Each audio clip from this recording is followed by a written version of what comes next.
Ya, muy bien, vamos a empezar entonces. Cerramos el tema de continuidad entonces con esta sesión y como les mencioné, pues vamos a ver algunos conceptos preliminares, ¿no? Vamos a ver entonces lo que es, qué cosa es un conjunto acotado, qué cosa es el supremo de un conjunto, ¿no? Y de ahí nace pues qué cosa es el supremo, qué cosa es el ínfimo de un conjunto y luego vamos a ver qué cosa es el axioma del supremo. Justamente es el axioma que diferencia a los reales de los racionales. O sea, solamente si a los racionales cumpliese el axioma del supremo, pues ya automáticamente se quedó grandes. Pero los racionales no cumplen con ese axioma. Vamos a ver en qué consiste ese axioma. Una vez que hayamos estudiado estos conceptos preliminares, ya podremos entrar pues de lleno a lo que son los teoremas fundamentales para funciones continuas, como vienen a ser pues el teorema de Weierstrass. Y segundo, este seguramente es el que más han visto, ¿no? El teorema del valor intermedio.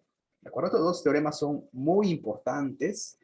Claro, para demostrar el teorema de Weierstrass voy a necesitar un resultado que no lo voy a poder probar, no porque no pueda, no porque no quiera, no, sí, no quiero, no, es porque requiere pues un poquito más de, o sea, conceptos que todavía ustedes no manejan, ¿no? Conceptos que ustedes todavía no manejan como la topología de la recta, teorema de Heine-Borel, qué cosa es un conjunto compacto, son cosas ya un poco de matemática pura, ¿no? Entonces, por esa razón es que de repente ese teorema que es un lema en realidad, ¿no? No lo voy a poder demostrar, así que solamente lo voy a enunciar para poder, eso sí, demostrar el teorema de Weierstrass y luego el teorema del valor intermedio.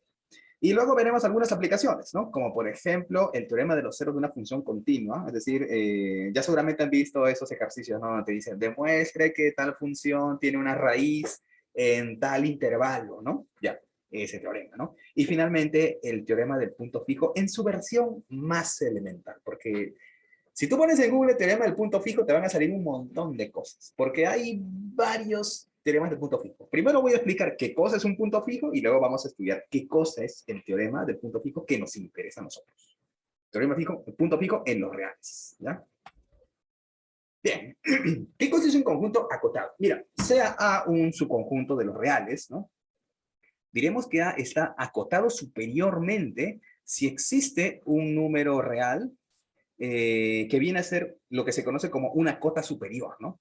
Es decir, si todos los valores del conjunto A son menores o iguales que dicho valor C minúsculo. O sea, si hay alguien que lo mayora, alguien que está por encima de todos, ¿ya?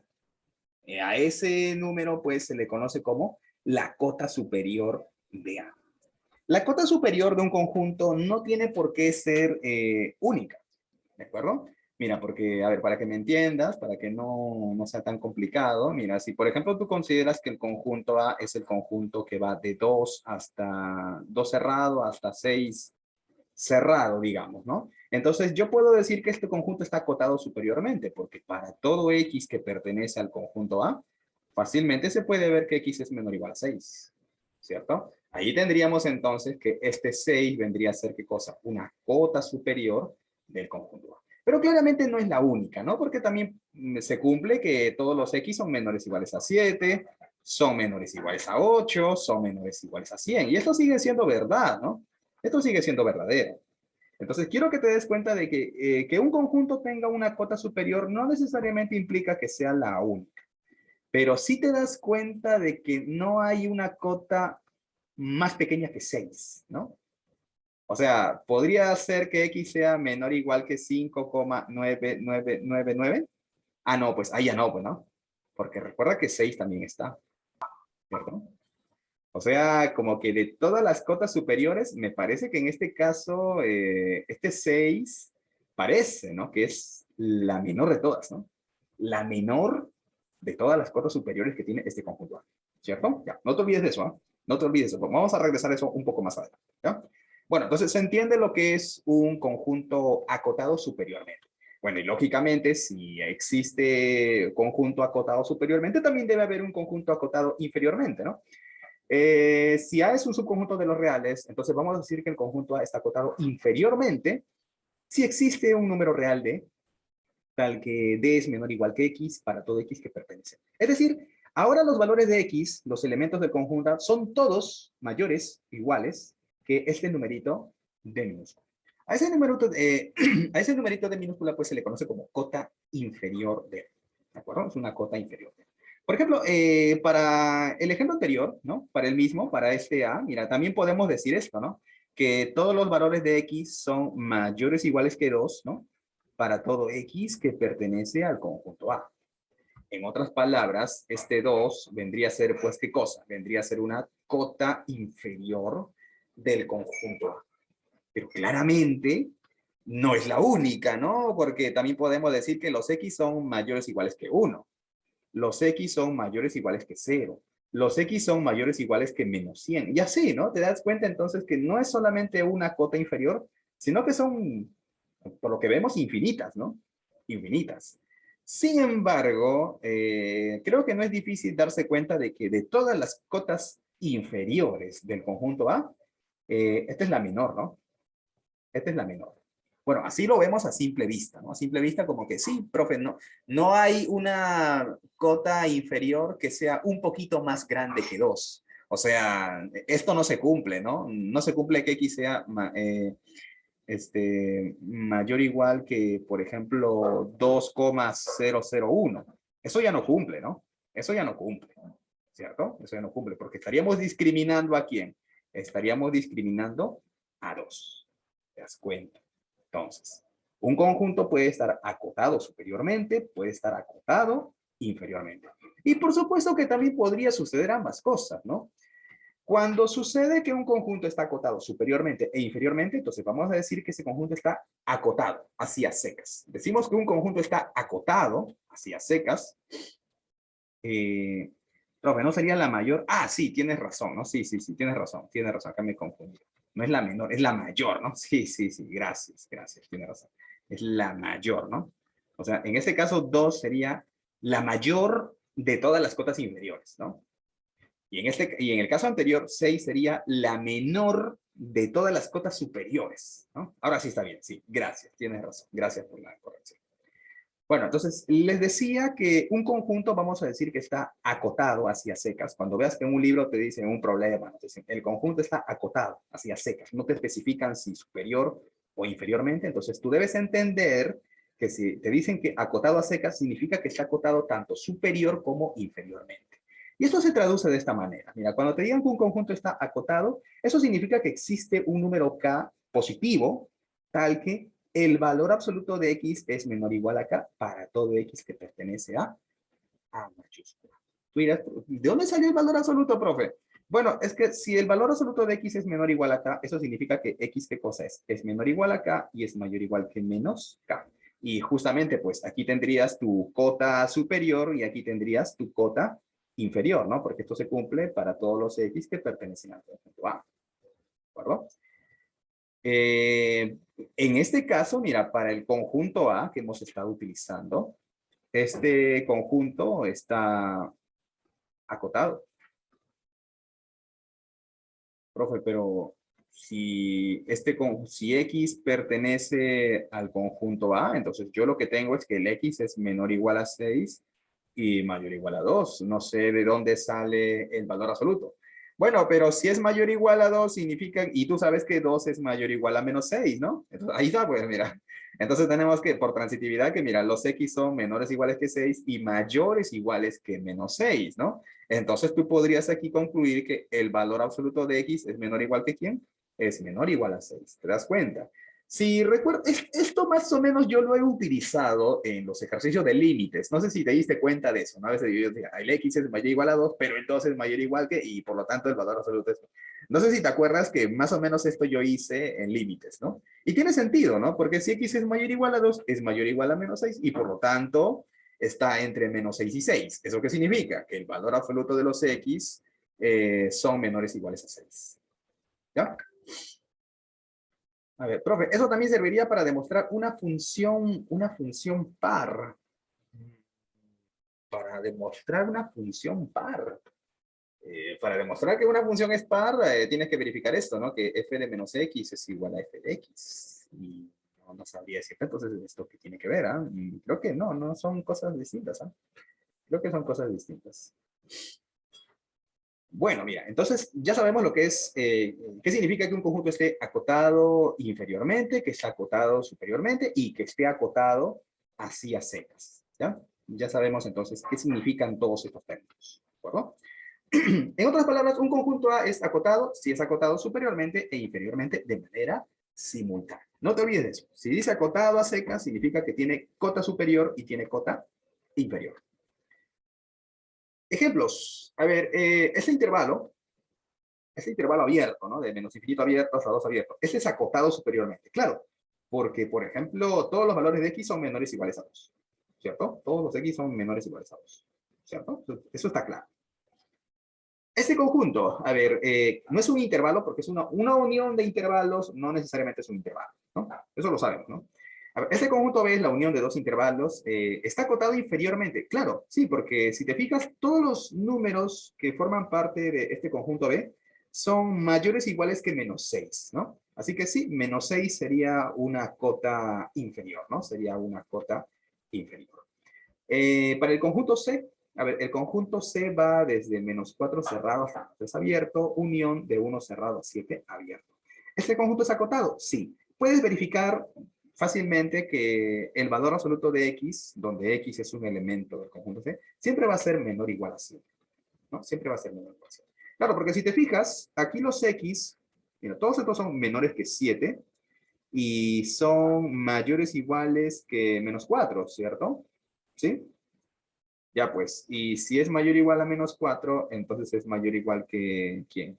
Es mayor o igual que menos 7, ¿no? ¿Cierto? Y tú sabes que si a mí me dicen que x es menor que 7, entonces puedo decir que x es menor o igual a 7. Claro, ¿sí? Eso es lógica. Si x es menor que 7, entonces puedo afirmar que x es menor o igual a 7. Claro, sí, eso es cierto. Entonces tendrías que nuestro x es mayor o igual que menos 7, pero menor o igual que 7. ¿Eso qué significa? Que el valor absoluto de x es menor o igual a 7. Entonces sí, en este caso, pues el conjunto es acotado. También puedes decir que es acotado porque tiene una cota superior que vendría a ser 7 y tiene una cota inferior que vendría a ser menos 4. También es igual. También con eso puedes afirmar que este conjunto es acotado. ¿Ya? Este conjunto es acotado. A ver, ¿y este conjunto D? A ver, ¿qué pasa con este conjunto D? Mira, este conjunto es infinito, ¿ah? Está formado por esta sucesión, ¿no? Mira, 1, 1/2, 1/3, 1/4, 1/5, 1/6, y así hasta el infinito, ¿no? Y así hasta el infinito. Este conjunto es acotado, claro, porque todos estos valores son, en valor absoluto son menores o iguales a 1, ¿cierto? En valor absoluto son menores o iguales a 1, así que sí, en efecto es acotado. Profe, ¿y quién sería una cota inferior de este conjunto? Bueno, una cota inferior, y de hecho la menor cota inferior de este conjunto, ¿quién sería? Sería 0, ¿no? Porque tú sabes que 1 entre n es mayor que 0 para todo n que pertenece a los naturales. Entonces ahí tendrías una cota inferior, ¿no? Una cota inferior para este conjunto. Y de hecho, esta cota es la mayor, ¿no? Me estoy confundiendo, pero a ver, disculpen, es la mayor de las cotas inferiores, ¿no? La mayor de todas las cotas inferiores. Porque otras cotas inferiores podrían ser -1, -2, -3, -4. Ya, la mayor de todas esas cotas inferiores, en este caso sería 0, ¿no? En este caso sería 0. Entonces, este conjunto es acotado, ¿no? Acotado a secas, ¿no? Acotado a secas. Miren, lo que les dije, ¿no? Nótese que las cotas mostradas no son únicas. Por ejemplo, el conjunto A pudimos colocar que x es menor o igual a 3. Claro, porque si x es menor o igual a 2, también puedo decir que x es menor o igual a 3. Y por lo tanto 3 sería una cota superior, ¿no? Una cota superior. O podría haber puesto 4, o podría haber puesto 5, o 100, o cualquier valor que sea mayor o igual a 2, ¿no? Cualquier, ¿no? Cualquier valor que sea mayor o igual a 2. ¿Ya? Muy bien, entonces ya se comprende esto de cota superior, cota inferior, acotado. Hasta ahí estamos bien. Hasta ahí creo que nadie haya tenido problemas. Hasta ahí está todo claro. Muy bien. Aquí ya empieza un poco los problemas, ¿no? A ver, ¿qué cosa es el supremo de un conjunto? Mira, ojo que estamos hablando de los reales, ¿ah?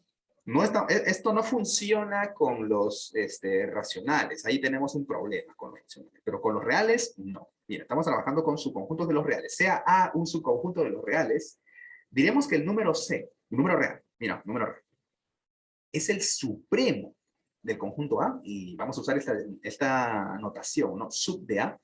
Si C es, ¿qué cosa? La menor de las cotas superiores de A. Esto es importante. La menor de las cotas superiores de A. Esto es, si se cumplen las siguientes condiciones. Mira, número 1. Se debe cumplir que todos los valores del conjunto A deben ser menores o iguales que C. Obvio, porque se supone que es una cota superior. Pero además se debe cumplir esto. Mira, se debe cumplir esto. Se debe cumplir. Acá de repente es un poco la parte confusa. Mira, se debe cumplir que dado un epsilon cualquiera mayor que 0, mira, profe, no, límites de nuevo. No es eso. Mira, ten cuidado, mira.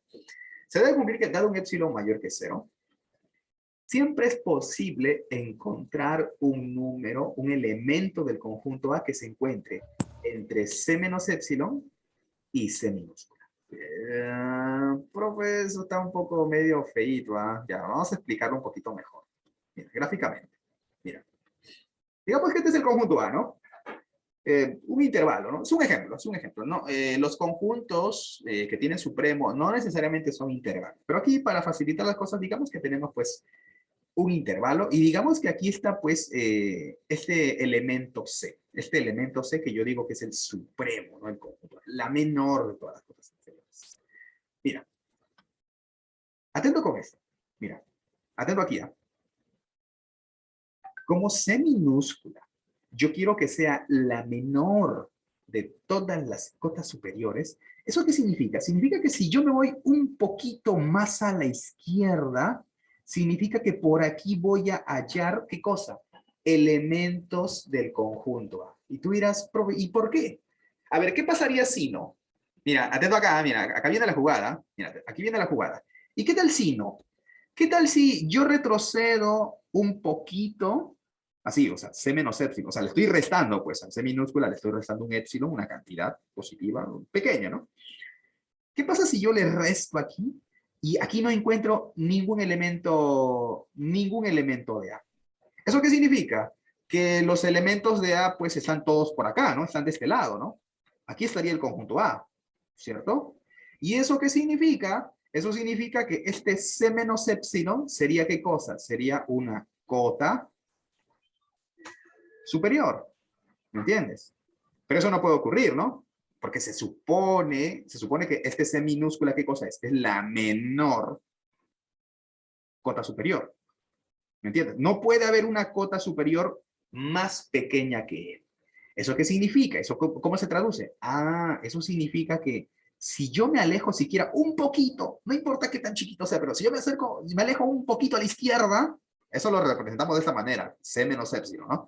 Si yo me alejo un poquito, no importa qué tan pequeño, pero me alejo un poquito siquiera a la izquierda, ¿eso qué significa? Que voy a poder encontrar elementos del conjunto A. Porque ya vimos que si no hay ningún elemento en este lado, si todos están en este lado, eso significa que este C menos epsilon sería una cota superior más pequeña que él, y eso no puede ocurrir porque él es la menor cota superior. ¿De acuerdo? Entonces, la primera condición me indica que este C minúscula es una cota superior. Y esta segunda condición me indica que es la menor de todas ellas. Repito, si él es el supremo, si él es la menor cota superior, ¿eso qué significa? ¿Eso cómo se traduce? Se traduce de esta manera, ¿no? Si yo me voy un poquito más a la izquierda, o sea, si este C lo muevo un poquito a la izquierda, C menos epsilon, entonces en este intervalo, ¿no? Entre C menos C y el C minúscula, tiene que haber un elemento de A. Así sea uno, no importa. No importa si es uno, son dos o varios, pero al menos tiene que haber un elemento del conjunto A. Y eso lo hemos representado pues de esta manera, ¿no? Que si tomo un epsilon cualquiera mayor que 0, entonces es posible encontrar un elemento de A que se encuentre entre estos dos números. ¿Entiendes? ¿De acuerdo? No te olvides de eso. Esta segunda condición es la que la convierte a este C minúscula, lo convierte en justamente la menor de todas las cosas superiores. No te olvides de eso. El supremo de un conjunto es la menor, la más pequeña de todas las cotas superiores. ¿De acuerdo? De todas las cotas superiores. No te olvides de eso. Eso es el supremo. ¿Ya? Eso es el supremo. Así definimos el supremo, como la menor de todas las cotas superiores. Ahí te das cuenta de que, lógicamente, para que exista supremo del conjunto A, ese conjunto A tendría que estar acotado superiormente, ¿no? Porque si no tiene cota superior, entonces, ¿cómo voy a encontrar la más pequeña si no sé si hay? Pues si no está acotado, ¿no? Tiene que estar acotado superiormente, ¿ya? Tiene que estar acotado superiormente. Ahora, así como hay supremo, ¿no? Así como hay supremo de un conjunto, pues lógico también tiene que haber su contraparte por el lado izquierdo, ¿no? También existe lo que se conoce como el ínfimo de un conjunto. Vamos a definir el ínfimo de un conjunto. Sea A un subconjunto de los reales, diremos que el número D, que también es un número real, es el ínfimo del conjunto A, y lo denotamos de esa manera, con inf de A. Si D minúscula es la mayor, ojo, la mayor, esto lo voy a resaltar, ¿no? Es la mayor, pero de todas las cotas inferiores del conjunto A. Esto es, si se cumplen las siguientes condiciones. ¿Sabe? Condición número 1, obviamente este D minúscula tiene que ser, ¿qué cosa? Una cota inferior para el conjunto A. Es decir, todos los elementos del conjunto A son mayores o iguales que D minúscula. Y ya sabes que eso significa que D minúscula es una cota inferior. Y condición número 2, ya se parece a la anterior, ¿ah? Se parece a la anterior, dice, para todo epsilon mayor que 0, es posible encontrar un elemento de A que se encuentre entre D y D más C. Vamos a explicar esto gráficamente al igual que el caso anterior. Mira, digamos que este es el conjunto A, es un intervalo. Y digamos que por aquí está D minúscula, ¿no? Esta es para mí la mayor de todas las cotas inferiores del conjunto A. Entonces, mira, si yo me muevo un poquito a la derecha, es decir, si a este D le aumento un epsilon, puede ser lo más pequeño que tú quieras, ¿ah? No importa, pero tiene que ser positivo, ¿no? ¿No? Si me muevo un poquito siquiera a la derecha, entonces en el intermedio entre D y D más epsilon, tiene que haber un elemento del conjunto A. Tiene que haber. Porque ¿qué pasa si no hubiese? A ver, como en el caso anterior. ¿Qué pasa si aquí no hubiese ninguno? No hay. ¿Qué pasa si todos los elementos del conjunto A están de este lado? ¿Qué pasaría si eso fuese cierto? Bueno, si ocurriese eso, entonces este D más epsilon sería una cota, no, cota inferior, ¿no? Sería una cota inferior, ¿no? Y más grande que él, ¿no? Más grande que él, porque claramente D más epsilon es mayor que D. Pero eso no puede ocurrir, ¿no? Eso no puede ocurrir, ¿por qué? Porque recuerda que este D minúscula, ¿qué cosa es? Es la mayor de las cotas inferiores. Entonces, no puede ocurrir eso, ¿no? No puede ocurrir que todos los elementos del conjunto A estén aquí amontonados en el lado derecho. No. Tiene que haber entonces forzosamente, sí o sí, por aquí tiene que haber, pues, aunque sea un elemento. Puede ser, ya te dije, puede ser uno, puede ser dos, pueden ser infinitos. No importa, pero por lo menos uno. ¿Ya? Por lo menos uno. Entonces, si este número de minúscula es el ínfimo, esto se debe cumplir. Si yo me acerco un poquito más a la derecha, si considero el intervalo que va de D hasta D más epsilon, en el intermedio, aquí debe haber un elemento. Tiene que haber sí o sí un elemento. Así sea uno, dos, tres, infinitos. No importa. Pero al menos tiene que ver. ¿Ya? Al menos tiene que ver. ¿De acuerdo? Entonces, lógicamente, para que un conjunto tenga ínfimo, lo primero que nos salta a la vista es que ese conjunto tiene que, pues, ser acotado inferiormente, ¿no? O sea, si queremos hablar de ínfimo de un conjunto, para empezar, ese conjunto tiene que ser acotado inferiormente. ¿De acuerdo? Muy bien. Ejemplos. Mira, por ejemplo, para el conjunto A, ¿no? Si consideras el conjunto A que va desde menos infinito hasta 5 abierto, el supremo es 5. El supremo es 5. No es difícil verificar esto, ¿eh? No es difícil demostrar eso, no es tan complicado. ¿No? No es tan complicado. A ver, para el conjunto B. A ver, el conjunto B va desde menos 1 cerrado hasta 2 cerrado, unión de 3 abiertos hasta el más infinito. En ese caso, ese conjunto no tiene cota superior. Pero sí tiene una cota inferior que viene a ser ¿quién? Menos 1. Y me parece que esa es la mayor de todas, ¿no? Es la mayor de todas, ¿no? El ínfimo, por ejemplo, de este conjunto B, le puse A, ¿no? Aquí es B, ¿no? Corrección, empezamos mal. Conjunto B, ¿no? El ínfimo de B es menos 1, ¿ya? El ínfimo de B es menos 1, ¿ya? El ínfimo de B menos 1. Y para este conjunto que vimos hace un rato, ¿no? Formado por Los recíprocos, ¿no? Uno, un medio, un tercio, un cuarto, un quinto, ¿no? Todos ellos, ¿no? ¿Quién es el supremo? Bueno, la cota superior vendría a ser uno, ¿no? La cota superior del conjunto C vendría a ser uno, ¿cierto? Y es la mayor de todas, perdón, la menor de todas las cotas superiores, es uno, ¿no? Es el supremo, ¿no? El supremo de este conjunto es uno. ¿Y quién sería el ínfimo? Bueno, la mayor de todas las cotas inferiores, ¿quién vendría a ser? Cero, ¿no? Cero. No hay otro, ¿no? Ah, es cero. Pero ojo que estas cositas no son tan simples, ¿ah? Eso se demuestra, eso se demuestra, ¿no? No es tan simple. Mira, de repente mañana les puedo enviar un poquito de esto, ¿no? Cómo te demuestro, ¿no? Que en efecto el supremo de este conjunto es 5, el ínfimo de este conjunto es -1, y por qué bueno, que el supremo sea 1 no va a ser tan difícil de verificar, pero ¿por qué el ínfimo es 0? Eso no es tan simple, ¿eh? Ya, eso también se lo voy a pasar, ¿ya? Mire, algo que deben darse cuenta es que, perdón, nótese que el supremo y el ínfimo de un conjunto no necesariamente son elementos del conjunto. Por ejemplo, aquí en el primer ejemplo, mira, tenemos que el conjunto A es de menos infinito abierto hasta 5 abierto. Pero ¿quién es su supremo? Su supremo es 5. Este 5 no pertenece al conjunto A. No es un elemento del conjunto A. No tiene por qué ser necesariamente un elemento del conjunto A. ¿De acuerdo? En el segundo ejemplo, en el conjunto B, pues, bueno, ahí sí, ¿no? Este ínfimo, que es -1, en este caso sí pertenece al conjunto B, ¿no? Sí pertenece. Y aquí en el conjunto C, en este ejemplo, el supremo, este 1, sí pertenece al conjunto C, pero este 0, el ínfimo, no pertenece al conjunto C. O sea, el supremo y el ínfimo de un conjunto no necesariamente son elementos del conjunto. Hay veces que sí, hay veces que no. Y cuando sí, mira, pero en el caso de que sí, o sea, ¿qué pasa cuando, por ejemplo, el supremo sí pertenece o el ínfimo sí pertenece?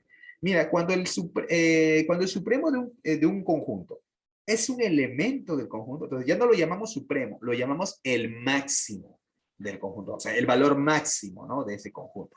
Por ejemplo, en el caso de B, no, perdón, aquí, en el caso del conjunto C, el valor máximo de este conjunto, ¿quién es? Es 1. Ese es el valor máximo. ¿De acuerdo? Ese es el valor máximo. En el caso del conjunto, ¿y qué pasa cuando el ínfimo también es un elemento del conjunto? Ah, entonces ya no lo llamamos ínfimo, ya lo bautizamos como el mínimo del conjunto. Por ejemplo, en el caso del conjunto B, el mínimo de este conjunto, el valor mínimo de este conjunto, ¿quién es? Es -1.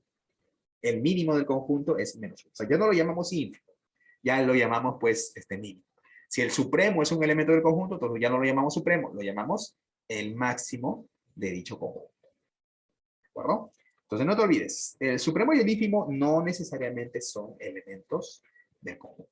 Por ejemplo, aquí en el ejemplo C, el ínfimo es 0, pero el valor más pequeño de este conjunto C no es 0, ¿no? No es 0. El valor más pequeño no es 0. Porque eso sería tanto como que tú me digas que por ahí hay un valor, un elemento de C minúscula, o sea, hay algún 1 entre n que vale 0. Y esto es falso, pues. Esto es imposible, ¿no? 1 entre n no te da 0. Pues. Eso es falso, ¿no? Eso es falso. ¿Te das cuenta? Entonces no te olvides. El supremo y el ínfimo puede que sí o puede que no pertenezcan al respectivo conjunto. ¿Ya? Puede que sí, puede que no. Y cuando pertenecen, pues lo llamamos máximo y lo llamamos ínfimo. ¿De acuerdo? Muy bien. Listo. Aquí entonces entramos a la parte fuerte. La parte fuerte de esta teoría. El axioma del supremo. Te dije que ese es el axioma que diferencia, ¿no? Distingue a los racionales de los reales. ¿Qué, profe? Pero si ambos son cuerpos, ¿no son iguales? No. No. Que dos conjuntos sean cuerpos no significa pues que tengan características similares. No. Por ejemplo, hay cuerpos que son infinitos, como los racionales, los reales, pero también hay cuerpos finitos, ¿ah? Claro, a estas alturas de repente ustedes todavía no los conocen, pero hay más cuerpos, ¿ah? Aparte de los racionales, los reales, los complejos, hay más cuerpos, ¿ah? Hay más cuerpos, y de hecho hay otros cuerpos que también son infinitos, pero también hay cuerpos finitos, ¿ah? También hay, ¿ah? O sea, no vayas a pensar que un cuerpo, todos son iguales. No, no, no, no todos son iguales, ya no todos son iguales. Y justamente este axioma del Supremo distingue a los racionales de los reales. ¿En qué consiste este axioma? Tú ya seguramente, esto sí que no creo que sea nuevo, porque todos, ya sea en matemática básica o en álgebra y geometría analítica, cuando han hecho números reales, de seguro les han hablado del axioma del Supremo. Sabemos que R es un cuerpo, por tanto, satisface todas las propiedades referentes a la suma y multiplicación. Ya conocemos todas sus propiedades. ¿Es un conjunto ordenado? Sí, ¿no? Sabes, ¿no? Hay un conjunto que es de los positivos, que cumple con ciertas propiedades. Eso ya también, ya lo han visto. Pero no es el único cuerpo con dichas características. Sin ir muy lejos, el conjunto de los números racionales también es ordenado, ¿sí? También es ordenado, cumple con las mismas propiedades de la suma, la multiplicación, todo cumple. Sin embargo, hay algo que hace único a los reales, o sea, que los distingue de su hermano más cercano, que es los racionales. ¿Y qué cosa es eso? El axioma del supremo. ¿Y en qué consiste ese axioma del supremo? ¿Cuál es el enunciado? Mira, el axioma del supremo me dice, sea A un subconjunto de los reales no vacío y acotado superiormente, entonces A tiene supremo. Seguramente ustedes ya en lógica les han explicado qué cosa es un axioma, ¿no? Un axioma es una proposición que se toma como verdadera, que no necesita demostración por ser pues altamente evidente, ¿no? Eso es lo que nos dicen, ¿no? Eso es, más o menos a grosso modo ese es un axioma, ¿no? Y mira, si lo lees te darás cuenta de que, oye, como que tiene sentido, ¿no? O sea, si tiene una cota superior, entonces como que de todas esas cotas superiores pues debe haber una que es la más pequeña, ¿no? Ese es el supremo, ¿no? Recuerda que el supremo era la menor de todas las cotas superiores, ¿no? Como que tiene sentido. Pero eso no se puede demostrar, pues. O bueno, depende de cómo construyas tu conjunto, cómo construyas tu conjunto de números reales. Hay distintas formas de construir los reales. Y dependiendo de cómo construyas los reales, pues puede que asumas a los reales ya, o sea, que asumas el axioma del supremo o que lo construyas de otra forma utilizando otros axiomas y en esa construcción luego puedas probar el axioma del supremo. Pero nosotros lo estamos viendo de esta manera, no estamos trabajando de esa forma, ¿no? Ya establecemos como axioma que todo su conjunto de los reales, no vacío y acotado superiormente, tiene supremo. O sea, eso no lo podemos demostrar porque lo estamos considerando como una axioma. ¿De acuerdo? Esto no sucede con los racionales, ¿ah?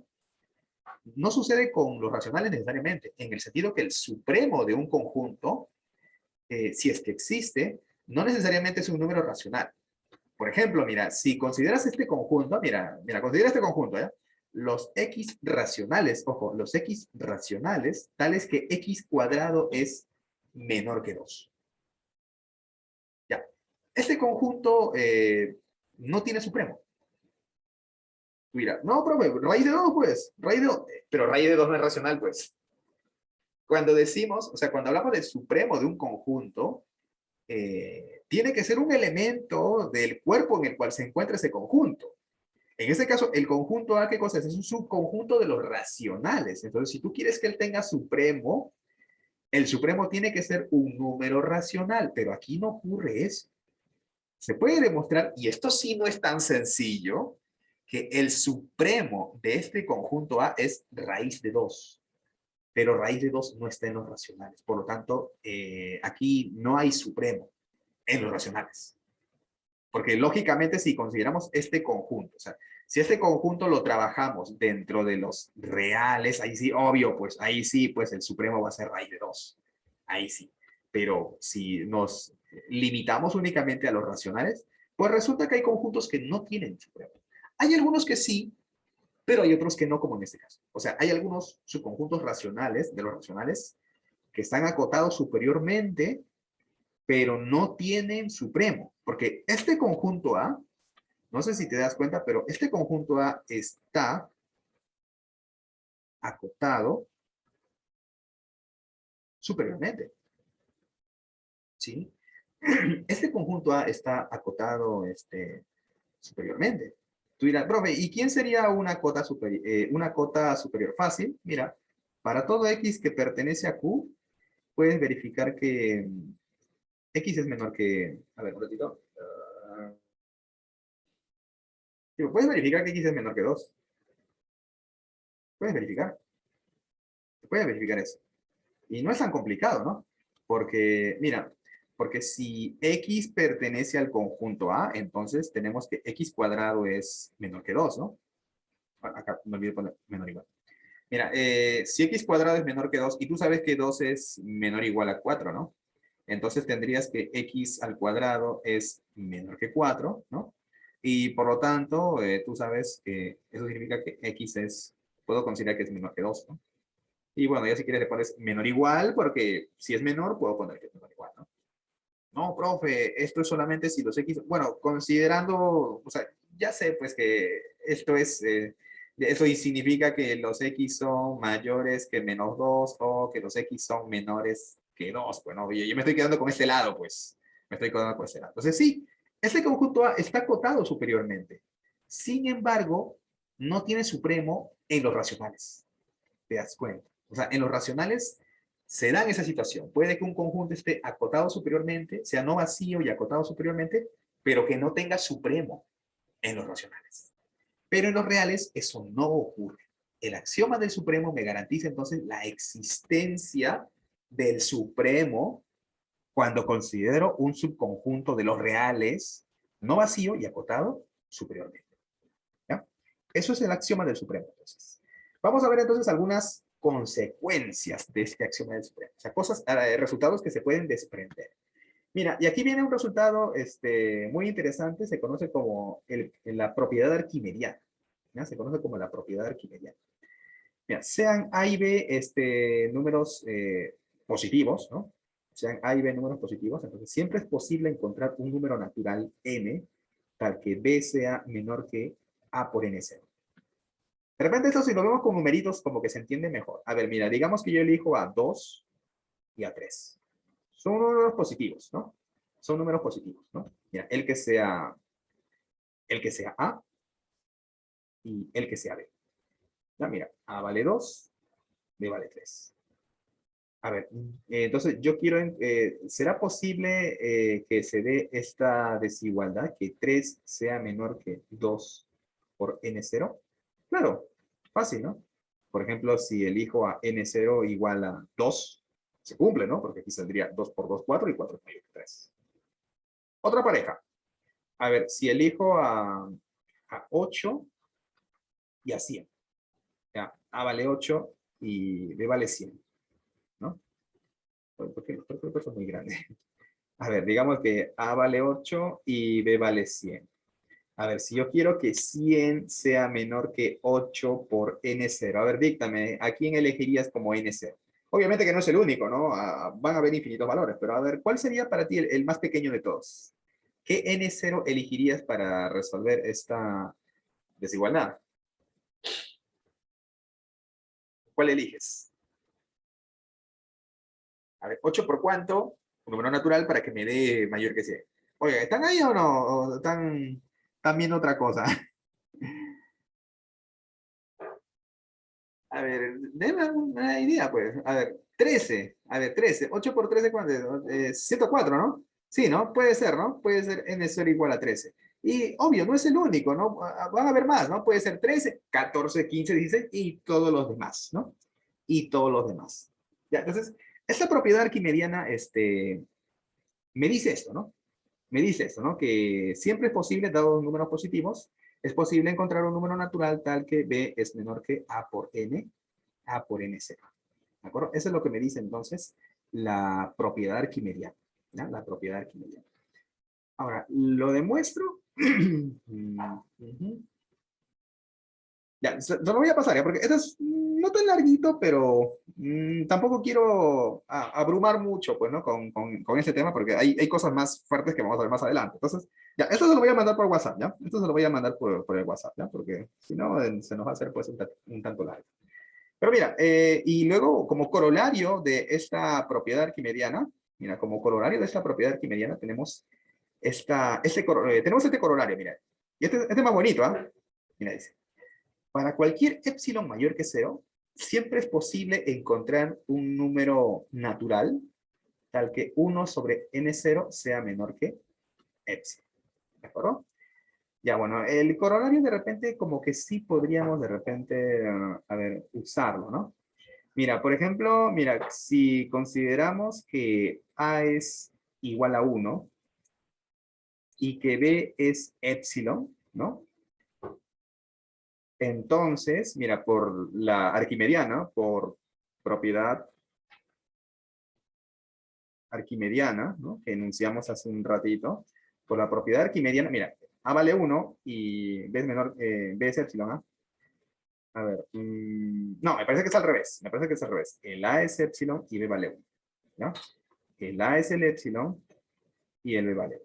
Entonces, por la propiedad arquimediana nosotros tendríamos esto, ¿no? Que existe, ¿no? Siempre es posible encontrar un N0 natural, ¿no? Tal que B es menor que A por N0, ¿cierto? ¿Sí? ¿Y quién es B minúscula? B minúscula es 1. A minúscula, ¿quién es? Es epsilon y N0. Entonces, si este N0 paso al otro lado a dividir, pues tendríamos el resultado, ¿no? Tendríamos el resultado. Mira, para que veas la trascendencia de este resultado, que no es poca cosa, mira, este resultado no es poca cosa. Mira, eso significa, ¿no? Mira, para que entiendas la trascendencia de esto. Mira, eso significa que, digamos que yo tengo por aquí el intervalo de 0 a 1. ¿Ya? Mira, digamos que por aquí yo tengo el intervalo que va de 0 a 1. Mira, para que entiendas la trascendencia de esto. Abierto. Esto significa, mira, eso significa que si, por ejemplo, yo me adelanto, si quieres, un poquito, ¿no? Acá, ¿no? Acá, un epsilon, ¿no? Me voy un poquito a la derecha de ese, ¿no? Un poquito a la derecha.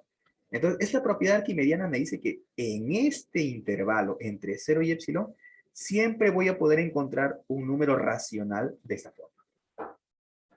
Siempre, siempre. A ver, te pongo un ejemplo. A ver, quiero que tú me respondas, ¿ah? Mira, y si por ejemplo el epsilon fuese igual a un décimo, o sea, 0,1. Pregunto, ¿quién sería esta fracción? ¿Qué fracción de esa forma encontrarías tú entre 0 y 0,1? ¿Quién sería, ahí está, ya dime, ¿quién sería N0? Dame un N0 para esta situación, que el epsilon sea un décimo. ¿Quién sería N0 para ti? ¿Quién sería N0 para ti?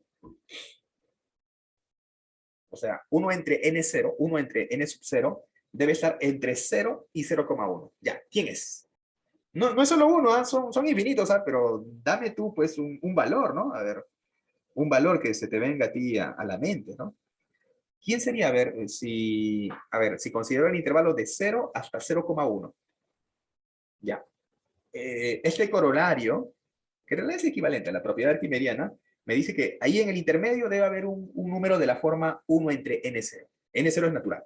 Ya, ¿cuál podría ser? A ver, por aquí Lorena me dice 100. Claro, exacto. Por aquí está metido, puedo considerar N0 igual a 100, ¿no? Porque por aquí está, pues, por aquí está 1 entre 100, pues. Sí, ahí está, 1 entre 100, ¿no? ¿Te das cuenta? O sea, y puedo hacer, el epsilon puede ser más pequeño aún. Mira, si el epsilon, mira, es fácil darse cuenta que si, por ejemplo, yo considero que el epsilon es, espérate. Si, por ejemplo, considero como epsilon igual a 10 a la menos 6, ¿no? 10 a la menos 6. Entonces, en el intermedio, 1 entre n0, ¿quién va a estar? ¿Puedo colocar a quién? A 10 a la menos 7, ¿no? Es fácil de ver eso, ¿no? Es fácil darse cuenta de eso, ¿no? ¿Cierto? Se puede ver fácilmente que 1 entre n0 va a ser menor que epsilon, porque todos sabemos que 1 sobre 10 a la 7 es menor que 1 sobre 10 a la 6, ¿no? Te das cuenta. Mira, esa es la importancia de esta propiedad arquimediana. No te olvides, ¿no? Para cualquier epsilon que yo tome, siempre es posible encontrar un número natural tal que 1 sobre n0 sea menor que epsilon. ¿De acuerdo? ¿Sí? Muy bien. ¿Te acuerdas que hace un rato, mira, ya, entonces con eso ya queda demostrado, eso, ¿no? Bueno, es un corolario, ¿no? Un corolario. Mira, ¿te acuerdas que hace un rato yo te dije que cuando consideramos este conjunto A formado por 1, un medio, un tercio y así, puntos suspensivos, ¿no? ¿Te acuerdas que dijimos que el ínfimo de este conjunto A, ¿quién era? El ínfimo de este conjunto, ¿quién era? Era 0. Pero yo te dije que eso no era tan así elemental, ¿no? Mira, vamos a probar que en efecto el ínfimo de ese... vamos a probar eso, ¿ya? Vamos a prueba. Prueba. Vamos a probar que en efecto el ínfimo de este conjunto es 0. Mira, para probar que el ínfimo de ese conjunto es 0, ese 0 debe cumplir dos requisitos. Requisito número 1, y esto es fácil de ver, ¿no? A ver, para todo x que pertenece al conjunto A, pregunta, ¿se cumple que los valores de x son mayores o iguales a 0? Eso es verdadero. ¿Cierto? Eso es verdadero. Todos los elementos del conjunto A son positivos y por lo tanto son mayores o iguales a 0. Así que 0 es una cota inferior. Hasta ahí estamos bien. Esa es la parte más sencilla. Hemos demostrado que es cota inferior.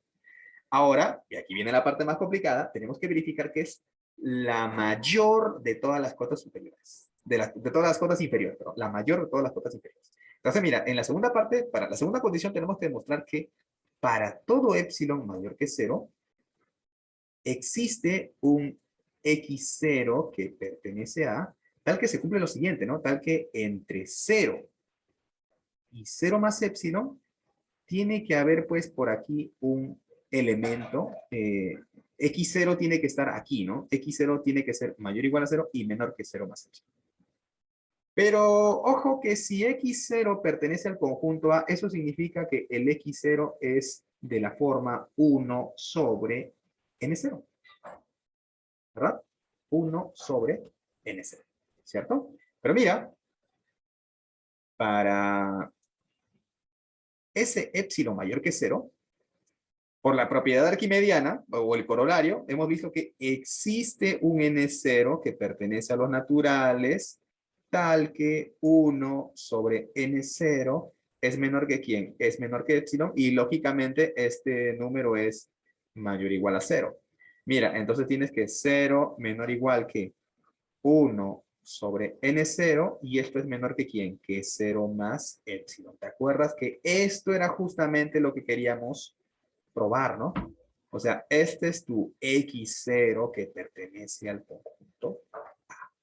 Entonces, con esto estamos demostrando el segundo requisito para que 0 sea ínfimo, ¿no?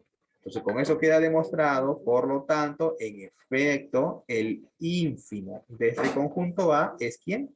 Es 0. Hemos demostrado que es cota inferior y hemos demostrado que es la mayor de todas las cotas inferiores. Pero claro, hemos tenido que usar pues este corolario. Por eso te dije que no iba a ser tan sencillo, ¿no? No iba a ser así, de golpe, facilito, al toque de mano. No, no era tan sencillo porque requeríamos de nuestra propiedad arquimediana. ¿No? Muy bien. Mira, entonces, ya, hemos visto supremo, hemos visto ínfimo, ¿no? Y una de las consecuencias que viene a ser pues esta propiedad arquimediana. Ojo, no lo tomes a la ligera esta propiedad arquimediana que es muy útil. Esta propiedad arquimediana es muy útil. Vamos a necesitarla bastante.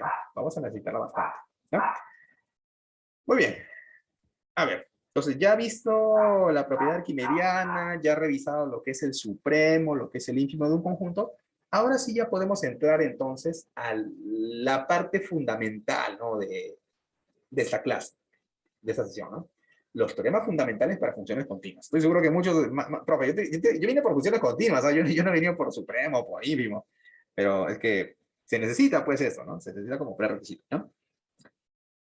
Empezamos con el teorema de Weierstrass. Me parece que era Karl, su nombre era Karl Helmut Weierstrass, alemán, ¿no? Pucha, que de los alemanes, créanme que salió una generación magnífica de matemáticos, sobre todo pues en el siglo XVIII, siglo XIX, ¿no? Creo que uno de los mayores exponentes, junto con Weierstrass, fue pues David Hilbert, pucha, una eminencia, ¿no? En su época. En fin, a ver, ¿qué me dice el teorema de Weierstrass? A ver, dice, sea f una función, ¿no? Una función continua. Ojo, mira, esto es importante, ¿ah? Definida en un intervalo cerrado. Eso es un intervalo cerrado y acotado, ¿no? Un intervalo cerrado y acotado. Una función continua definida en un intervalo cerrado y acotado, entonces existen valores x1 y x2 que pertenecen al intervalo, al dominio, ¿no? O sea, el dominio, a ver. Tal es que f de x1 es menor o igual que f de x, y f de x2 es mayor o igual que f de x, para todo x que pertenece al intervalo cerrado desde A hasta B cerrado. Profe, no entiendo muy bien qué me quiere decir este teorema.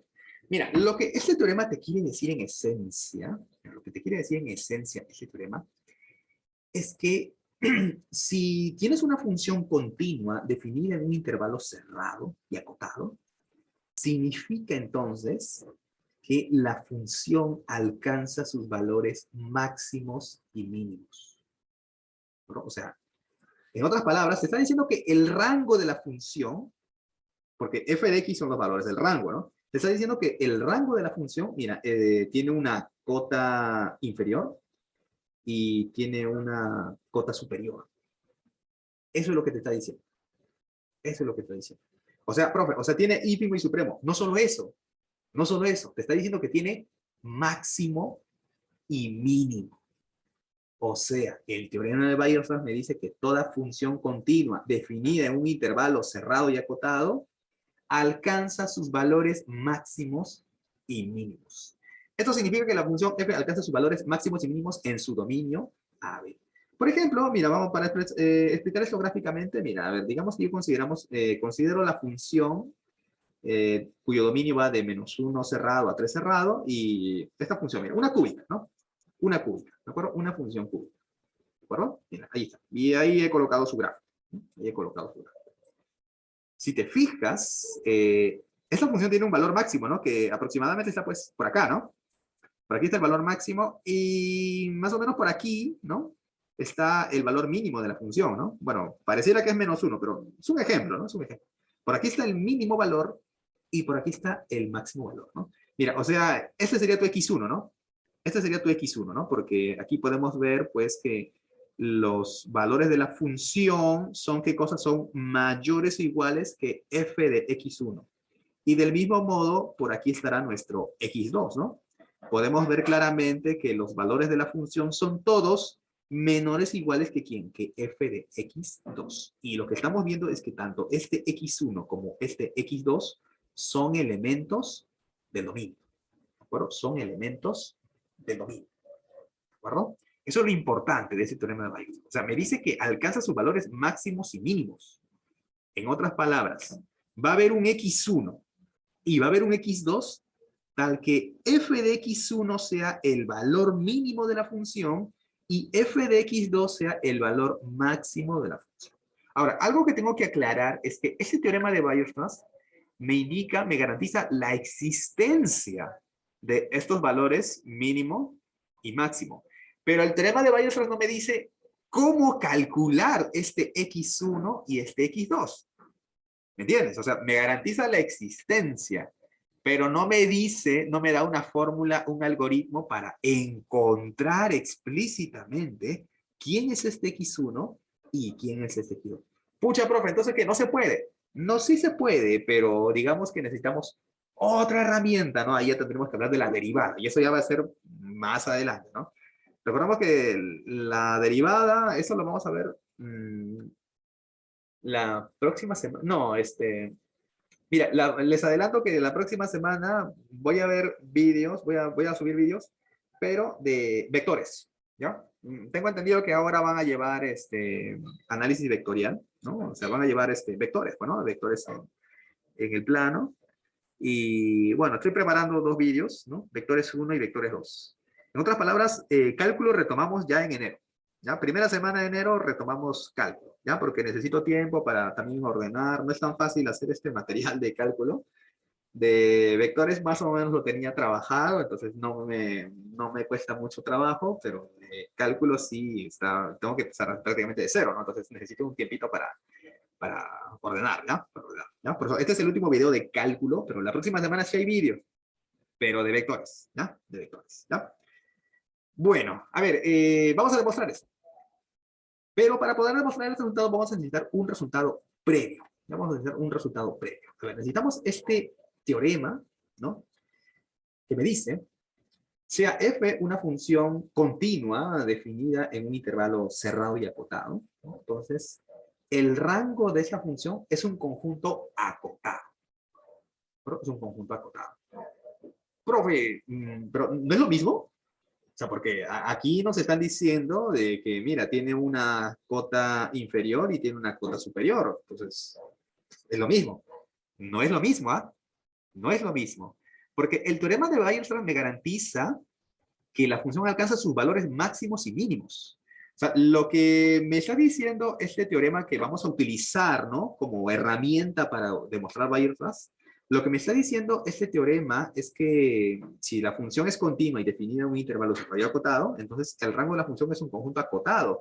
Pero ya hemos visto hace un rato que la cota superior de un conjunto no necesariamente es un elemento del conjunto, ¿cierto? ¿Se acuerdan, no? Y del mismo modo, una cota inferior de un conjunto, incluso la mayor, o sea, incluso el supremo y el ínfimo, no son necesariamente elementos del conjunto, ¿cierto?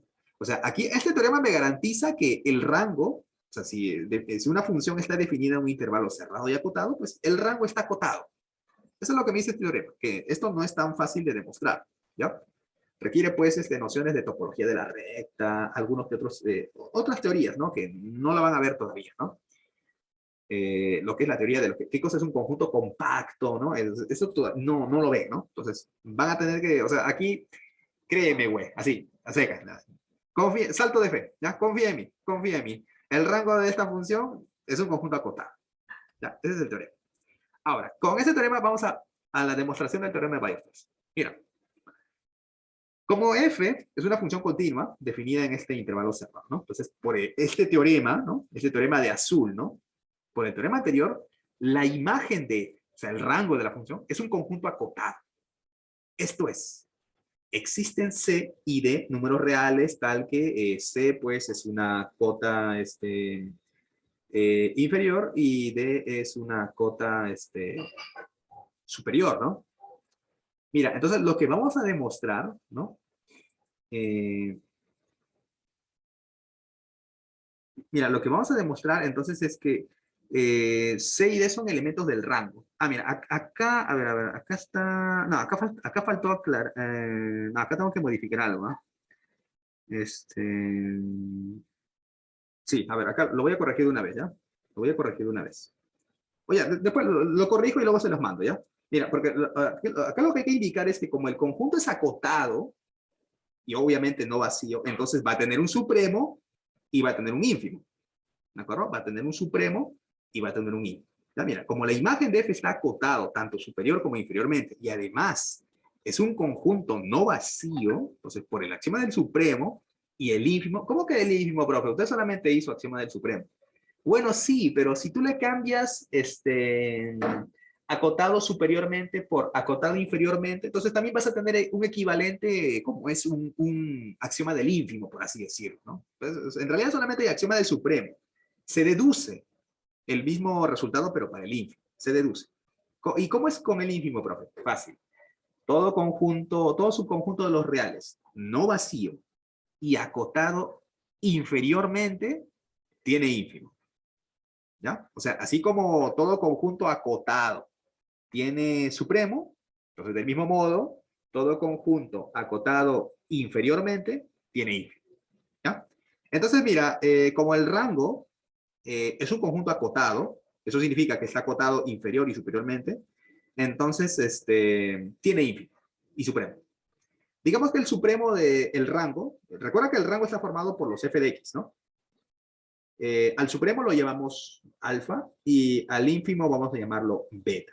Mira, el objetivo es demostrar que este supremo alfa y este ínfimo beta son elementos del rango. En otras palabras, mi objetivo es demostrar, ojo, mi objetivo es demostrar que este beta es f de x2, donde x2 es un elemento del dominio. Y también mi objetivo es demostrar que este alfa es igual a un f de x1, donde x1 es un elemento del intervalo AB, del dominio. Ese es el objetivo. O sea, Ya está garantizado la existencia de este supremo y de este ínfimo. Lo único que falta ver es que este supremo y este ínfimo son elementos del rango. Esa es la parte yuca, esa es la parte complicada. Eso es lo que queremos demostrar. ¿Ya? Esa es la parte fuerte, ¿no? La parte fuerte. Mira, o sea, mira, atento acá. Mira, yo quiero demostrar que al menos existe, mira, atento con esto, mira, quiero demostrar que por lo menos existe por ahí un valor, ¿no? Existe un valor en el intervalo AB tal que f de x0 me dé alfa. Eso es lo que quiero demostrar, que existe al menos un valor en el dominio tal que f de x0 es alfa. ¿De acuerdo? No te olvides, eso es lo que quiero demostrar. O sea, primero vamos primero con él, ¿ya? Vamos primero con él. Vamos a demostrar primero que esto. Y ya después demostramos este otro. Primero él, ¿ya? Primero él. ¿De acuerdo? Primero él. Entonces, mira, atento acá, mira, quiero que prestes atención, ¿ah? Queremos demostrar que existe algún elemento del dominio tal que f de x0 es alfa. Eso es lo que queremos demostrar. Entonces yo voy a ir por reducción al absurdo. ¿Qué sería lo contrario? Recuerda, tú quieres demostrar que existe un elemento del dominio tal que f de ese elemento me da alfa. ¿Qué sería lo contrario?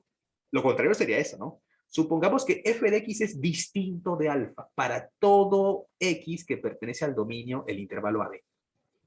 Eso es lo contrario, ¿no?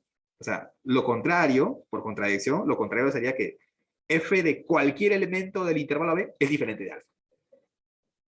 Tendríamos entonces que f de x es menor que alfa, ¿no? F de x es menor que alfa. O sea, no puede ser menor igual, porque ya está descartada la igualdad. Tiene que ser menor. Profe, ¿cómo que menor? Ya pues, es que este alfa es el supremo, ¿no? Entonces se supone que f de x siempre es menor o igual que el supremo, pues, ¿no? Porque, repito, él es el supremo, ¿no? Alfa es el supremo de los f de x. Entonces, f de x tiene que ser menor o igual a alfa. Pero como estamos viendo, estamos considerando que f de x es distinto de alfa, entonces ya no le puedo poner menor o igual. Sería únicamente menor, ¿no?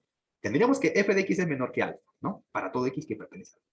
Mira, entonces ahora vamos a definir una segunda función, una función auxiliar. Vamos a definir una función g de x, ¿ya? Una función g de x. A ver, g de x es igual a 1 sobre alfa menos f de x, la cual vendría a ser continua, ¿no? Porque, a ver, una función cociente es continua en su dominio. Y, profe, pero en una función cociente hay problemas porque a veces el denominador puede ser 0, pero aquí no, pues. Porque como alfa es mayor que f de x, entonces alfa menos f de x es positivo, ¿no? Entonces, está bien, aquí no hay ninguna discontinuidad, nada, acá no hay ningún problema. La función g es continua en el intervalo AB. Luego, por el teorema anterior, recuerda, ¿qué dijimos? Si una función era continua en un intervalo AB, entonces esa función está acotada, ¿cierto? O sea que esta función g está acotada. Y si está acotada, significa que el valor absoluto de g de x es ¿qué cosa? Es menor o igual que un número k positivo, ¿no? Una constante k positiva, ¿cierto? Pero el valor absoluto de g de x sería el valor absoluto de 1 sobre alfa menos f de x, ¿no? O sea, sí, ¿no? Es valor absoluto de 1 sobre alfa menos f de x. Pero esto es positivo, pues. Esto es mayor que 0, ¿no? Porque recuerda que alfa es mayor que f de x. Entonces, como toda esta cantidad es positiva, el valor absoluto desaparece, ¿no? Así que solamente quedaría esto, ¿no? 1 sobre alfa menos f de x es menor o igual que k. A ver, si lo pasamos a multiplicar este alfa menos f de x, pasa al otro lado a multiplicar y este k pasa a dividir, tendríamos que 1 sobre k es menor o igual que alfa menos f de x. Y si el menos f de x pasa al lado izquierdo y el 1 entre k pasa al lado derecho, pero restando, mira la consecuencia, mira, atento con la consecuencia, tendríamos que f de x es menor o igual que alfa menos 1 entre k para todo x que pertenece al intervalo AB. Tú dirás, pero yo me perdía. Mira, de repente no te has dado cuenta, pero mira, ¿cuál es la implicancia de esto? Mira, no sé si tú te estás dando cuenta, pero tenemos aquí que f de x es menor o igual que esta cantidad para todo x que pertenece al intervalo AB. ¿Eso qué significa? Que este numerito, ¿qué cosa es? Es una cota superior, ¿cierto? Porque resulta que todos los f de x, todos los f de x son menor o igual que esta cantidad. Por lo tanto, esta cantidad sería una cota superior, ¿no? Esto significa que alfa menos 1 entre k, ¿qué cosa es? Es una cota superior del rango de f. Y esto es lo más grave. Y más pequeña que el supremo alfa. Claro, porque este número, alfa menos 1 entre k, obviamente es menor que alfa, ¿no? O sea, estamos encontrando una cota superior más pequeña que quien se supone es la menor de todas las cotas superiores, ¿no? Recuerda, el supremo, ¿qué cosa era? Era la menor de todas las cotas superiores. Y aquí estamos encontrando una más pequeña. Y eso no puede ocurrir, pues. Y eso no puede ocurrir. Ahí tenemos cosa, una contradicción. ¿Y el error proviene de dónde? De suponer que f de x es distinto de alfa para todo x que pertenece a B. O sea, de ahí vino el error, ¿no? De suponer esto, ojo, de suponer esto, por suponer esto de aquí, eso nos llevó a un error.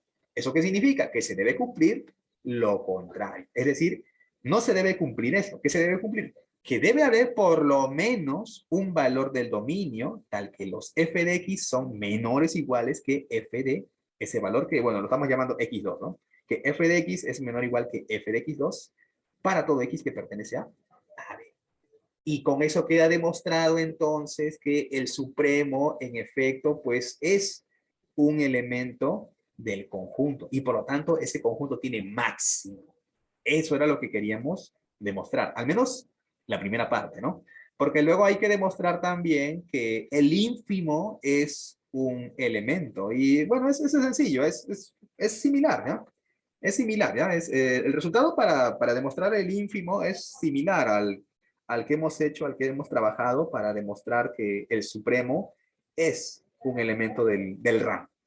¿Ya? Entonces, de manera similar se prueba también para el INFI, ¿ya? De manera similar también se prueba para el INFI, ¿de acuerdo? Muy bien. A ver, ¿se entendió esto? Me gustaría que me lo dijeran, ¿ah? O sea, con toda sinceridad, si me dice el profe, pucha, no entendí un carajo, normal, ya, dime, ¿no? Profe, no, pucha, no la manché muy bien, está medio brava. Pero, no sé, pues, me gustaría, ¿no? Volé. Bueno, sí, más o menos creí que eso podría ocurrir, ¿no? Como muchas veces ocurre, pues, cuando les demuestran un teorema, ¿no? En matemáticas, ¿no? Mira, y tú dirás, profe, ¿por qué no se hacen demostraciones? ¿No? O sea, ¿cuál es el fin si a fin de cuentas nosotros solamente, no, nosotros no vamos a demostrar, ¿no? Nosotros no somos de matemáticas, ¿no? Mira, es que de repente no te has dado cuenta, pero esto, esas demostraciones, o sea, ver ese tipo de demostraciones, ¿no? Eso en gran parte te ayuda cuando tú te enfrentas pues con algunos problemas de construcción, ¿no? Por ejemplo, ¿a qué me refiero con problemas de construcción? Por ejemplo, esos ejercicios donde te dice, demuestra que el límite cuando x tiende a de tal función es 2. O sea, ¿te acuerdas, no? Eso de, demuestra que dado un épsilon existe un delta, tal, que te acuerdas cómo se demostraba eso, ¿no? Eso requiere una construcción, ¿no? Entonces, muchas veces ver las demostraciones, ¿no? De un teorema ayuda, ¿no? Ayuda esto este, a tener pues una idea, pucha, entonces para otros ejercicios, más o menos ya sé qué vaina hacer, ¿no? Cómo construir, te ayuda, en serio, ¿ah? Te lo digo por experiencia, eso también ayuda.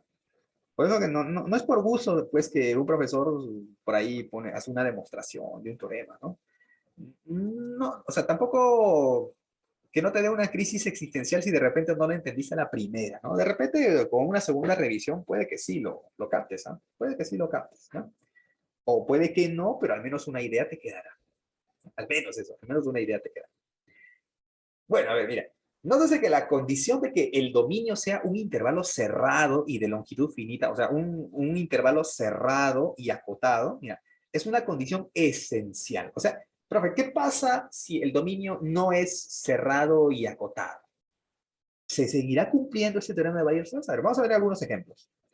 Mira, si por ejemplo considero esta función, la función f de x igual 1 entre x, tú sabes que normalmente pues esta función tiene dos ramas, ¿no? Una que va así y otra que va por acá, ¿no? Pero en este caso solamente estamos considerando este dominio, ¿no? Desde -2 cerrado, mira, desde -2 cerrado, ojo, desde -2 cerrado, ¿no? Acá, ¿no? -2 cerrado.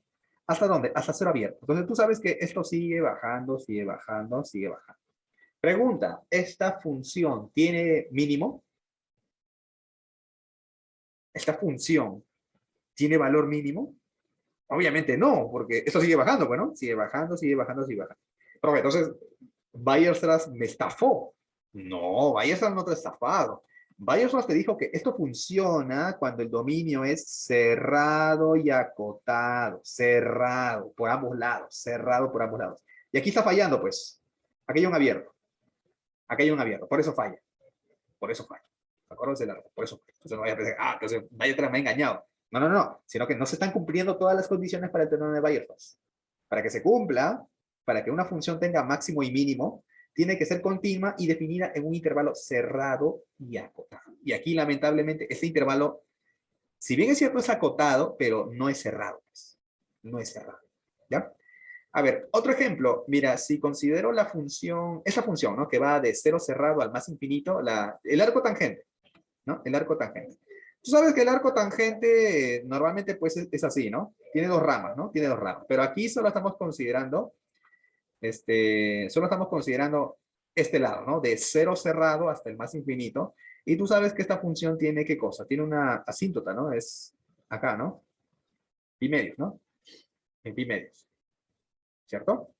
Ya, muy bien. Pregunta, ¿esta función tiene máximo? A ver, ahora sí quiero oírlos, ¿ah? ¿Esa función tiene máximo? ¿Qué dicen ustedes? ¿Esa función tiene máximo? A ver. Pero participen, normal, con confianza. Aquí no, nadie... Estamos para aprender. Si nos equivocamos, nos equivocamos. Pues lo corregimos aquí, ¿no? Normal, no hay problema. A ver, ¿qué dice? Esa función, el arco tangente, ahí definida en ese intervalo, ¿tiene máximo? O sea, el rango de la función, ¿no? O sea, cuando digo que una función tiene máximo, me refiero a si el rango de la función, así se sobreentiende, ¿no? Tiene máximo, ¿ya? A eso me refiero. A ver, ¿tiene máximo? ¿Tiene valor máximo esa función? ¿Qué dicen? Profe, como que me tienta a decir que es pi medios. Bueno, si me dices pi medios, no sería correcto, ¿no? Sí podríamos decir en todo caso que pi medios es el supremo, ¿no? O sea, de todos los elementos del rango, pi medios es el supremo. Eso sí, se puede demostrar, ¿no? Bueno, no es tan simple, pero bueno, sí, se puede demostrar que pi medios es el supremo. Pero hemos dicho que el supremo no necesariamente es un elemento del conjunto, ¿no? Y ese es el caso, pues. Esa función no tiene máximo. ¿Ya? Esa función no tiene máximo, porque recuerda que esta es una asíntota, por lo tanto, esto va a seguir creciendo, creciendo, creciendo. O sea, nunca va a llegar a pi medios. O sea, si tú me dices que hay máximo, es como que tú me digas que existe un x que pertenece a este intervalo, ¿no? De 0 a más infinito, tal que, bueno, vamos a poner f de x0, ¿no? Tal que f de x0, es decir, arco tangente de x0, eso puede llegar a alcanzar pi medios. Y nosotros sabemos pues, que eso no puede ocurrir, ¿no? Esto es falso, ¿no? No existe arco tangente de un valor y que me dé pi medios. No, ¿verdad? Eso no existe, ¿no? Eso no existe. Entonces, en este caso, pues, esta función no tiene máximo, ¿ya? No tiene máximo. Pero, entonces, Weierstrass me estafó. No, Weierstrass te dijo que el intervalo del dominio debe ser cerrado y acotado, ¿no? Y aquí, este intervalo no está acotado. No está acotado. Profe, pero si está acotado inferiormente. Sí, pero superiormente no, pues, porque se va a hacer más infinito. ¿Te das cuenta? Por eso, esas condiciones para que se cumpla el teorema de Bayes son esenciales. Tiene que ser una función continua, ¿no? Definida en un intervalo cerrado y acotado.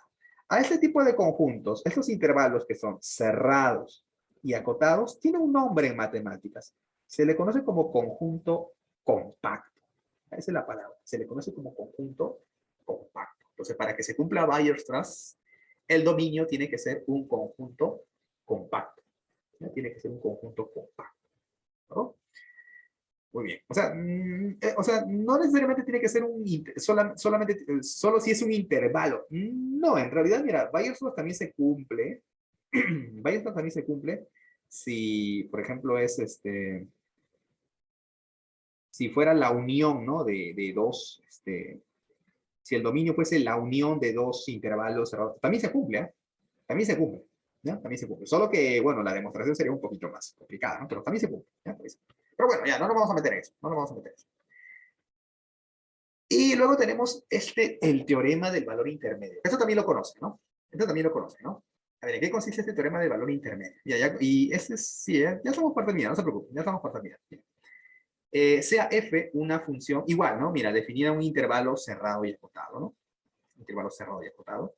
En los reales. Una función y es una función continua. Mira, si se cumple que f de a es menor que f de b y k es un número real que se encuentra en el medio, ¿no? Entre f de a y f de b, entonces es posible encontrar un número c en el medio del dominio, o sea, entre a y b, mira, abierto, ¿eh? O sea, no es ni a ni b, abierto entre a y b, tal que f de c es igual a k. A ver, como que no entendí muy bien eso, profe. A ver, mira, digamos que hay un ejemplo, ¿no? Tenemos ahí nuestra función f, ¿no? Ahí está a minúscula y aquí está su respectivo f de a, ¿no?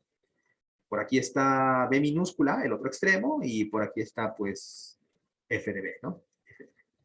Entonces, mira, entre f de a y f de b, mira, por ejemplo, por aquí está el número k, ¿no? Por aquí está el número k. Lo que me dice este teorema del valor intermedio es que para este K debe tener cosa, debe tener una preimagen. O sea, debe existir un numerito C en el dominio, sin contar los extremos A y B, tal que f de C me dé igual a K.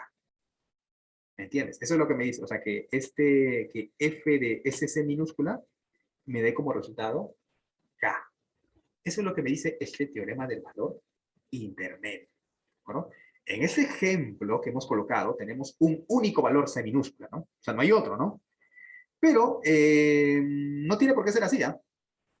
O sea, puede haber no solo uno, pueden haber varios valores. O sea, aparte de C minúscula, podría haber otro tal que F de ese otro también me dé K.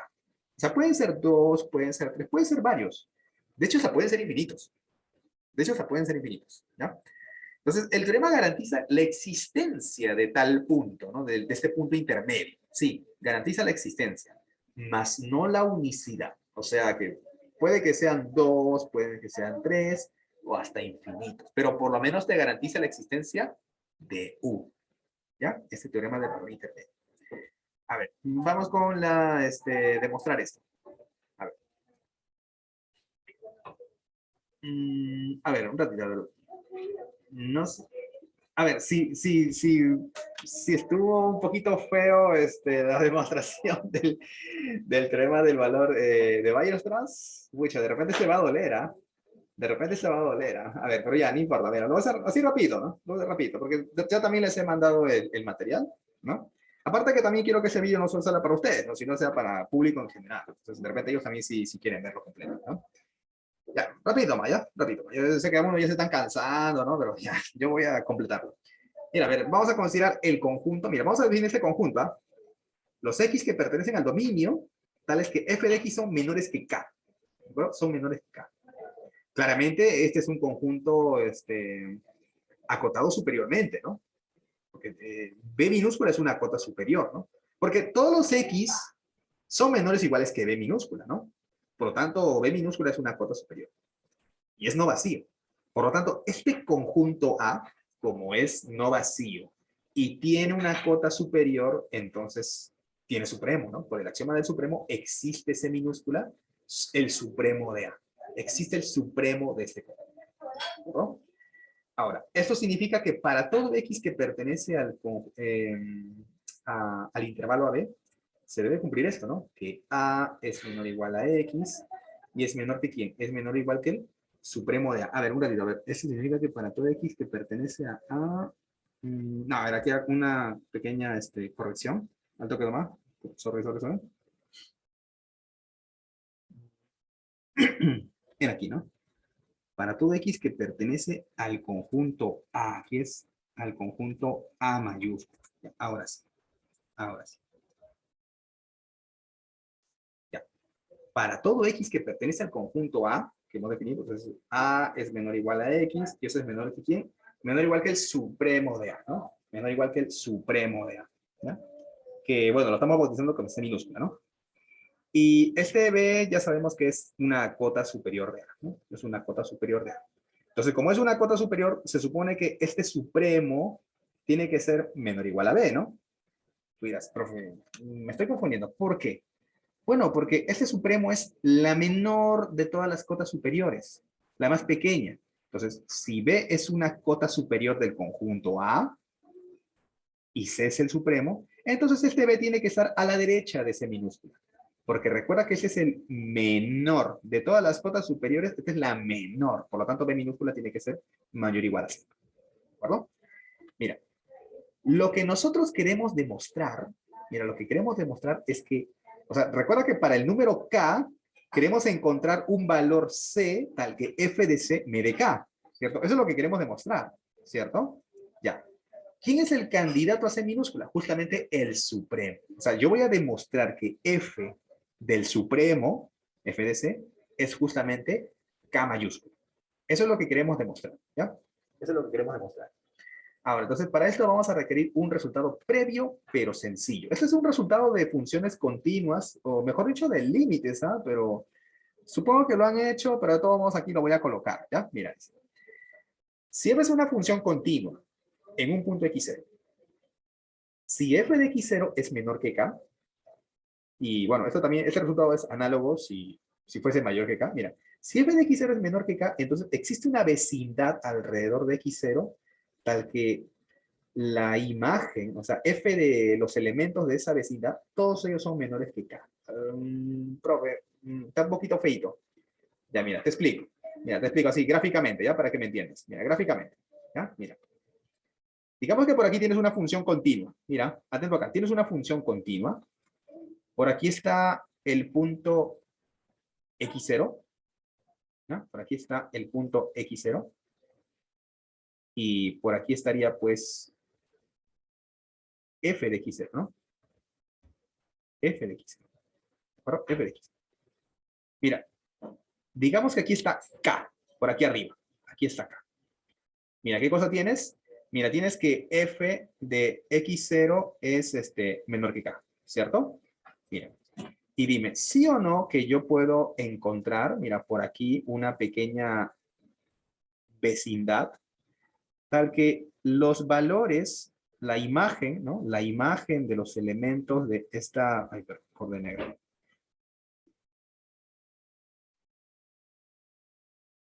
Las imágenes de estos valores, o sea, mira, por ejemplo, acá, ¿no? Mira, por ejemplo, acá hay un X. Por aquí está quién? F de X. Mira, sí o no que los F de X siguen siendo menores que K. O sea, es posible encontrar una pequeña vecindad alrededor de X0, tal es que los valores de la función evaluados en los elementos de esa vecindad siguen siendo menores que K. O sea, si F de X0 es menor que K y la función es continua en ese punto, entonces esa desigualdad se va a cumplir en una pequeña vecindad centrada en X0. Eso es lo que me dice pues este lema que, repito, no es difícil de verificar, ¿no? Mira, vamos a demostrar eso. Vamos a demostrar eso. Si considero epsilon, voy a considerar como epsilon igual a k menos f de x0. Y k menos f de x0 es positivo. ¿Por qué?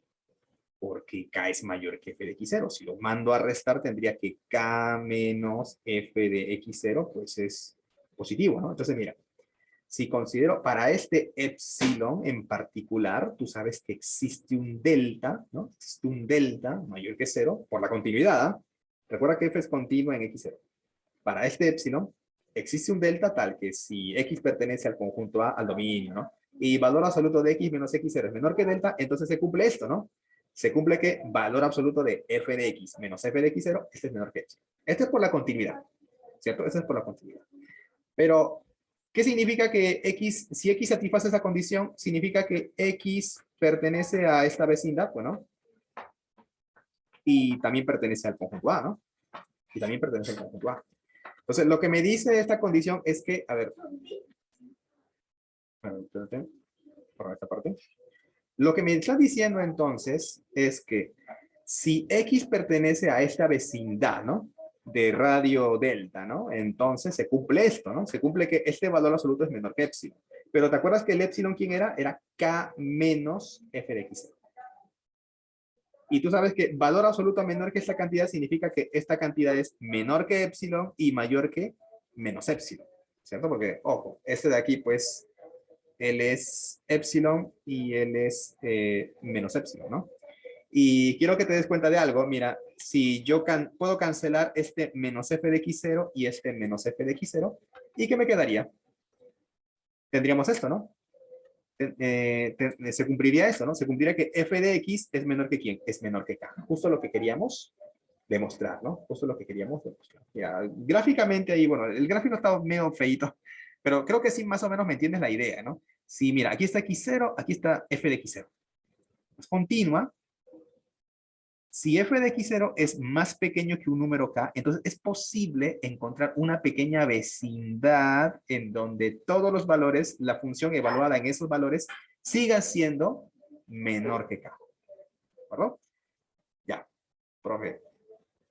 Ya me estoy mareando. Ya, tranquilo, ahorita terminamos. Estamos, mira, ya estamos en la cúspide. ¿Eh? Ya viene la bajadita. Ya viene la bajadita. Ya viene la bajadita. A ver, recuerda que el objetivo era demostrar, ese es el objetivo principal, demostrar que f de c es igual a k, donde c minúscula, ¿quién es? Es el supremo del conjunto A que hemos definido, ¿no?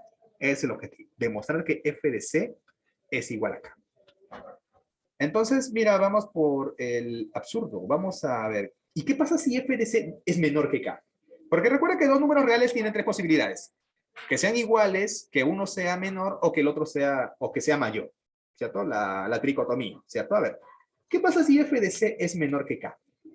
Si f de c es menor que k, como f es continua, mira, como f es continua, entonces por el lema anterior, mira, como f de c es menor que k, y f es continua en c minúscula, entonces por el lema anterior, se supone que debería existir una pequeña vecindad, ¿no? Alrededor de c minúscula y de radio delta, tal que los f de x son todos menores que k, ¿cierto? Por el lema anterior. Algo de que debemos notar también es que en este caso tendríamos que C minúscula es distinto de B. Eso ya lo explicamos, ¿no? C minúscula es distinto de B porque si C minúscula fuese igual a B, tendríamos que F de B es igual a F de C, pero F de C recuerda que estamos considerando que es menor que K. O sea, tendríamos que F de B es menor que K, ¿no? Pero eso no puede ocurrir, ¿no? Porque recordemos que nosotros teníamos esto como condición inicial, ¿no? Que K era mayor que F de A, era menor que F de B. Entonces, esto no puede ocurrir. ¿Eso qué significa? Significa entonces que C no puede ser B. ¿Ya? C no puede ser B.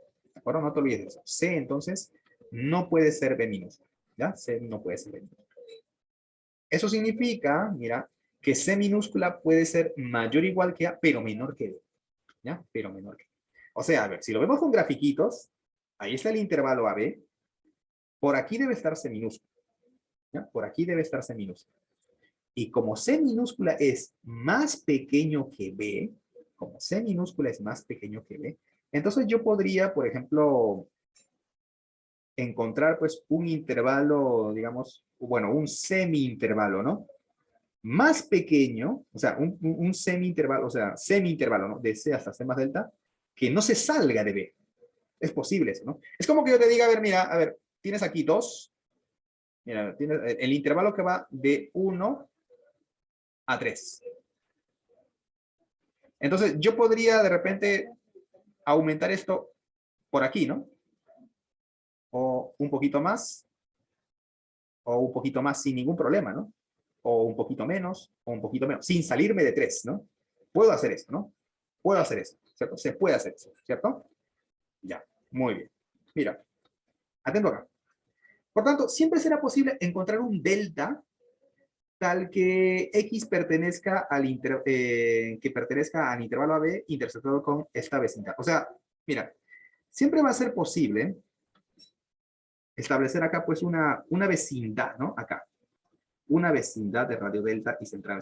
Siempre va, es posible, es posible, ¿ya? Es factible, ¿ya? Es factible.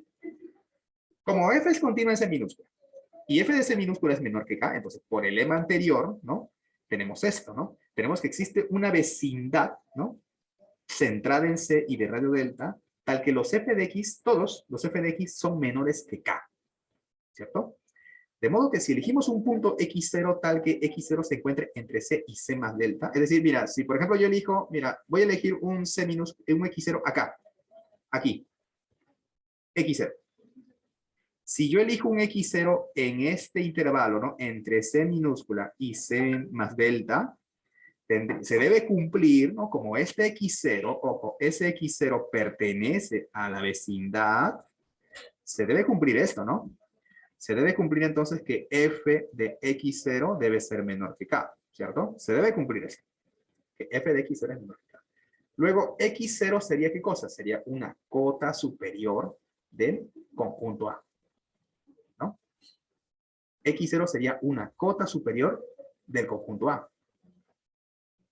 ¿cierto? Y como C es el supremo, ¿no? Como C es el supremo, tendríamos entonces que el x0 tendría que ser menor o igual a C. Pero, ¿cómo varía? Eso sí me mareó un poco. A ver, mira, atentos acá. Ya, x0 es una cota superior del conjunto A. Y como C es el supremo, se supone que el x0 debe ser menor o igual a C. Tú dirás, profe, ¿por qué? Porque C minúscula, ¿qué cosa es? Es este... A ver, ¿dónde está? A ver, x0 tiene, claro, es una cota superior del conjunto A, ¿no? A ver, un ratito, ya, ahí está el x0.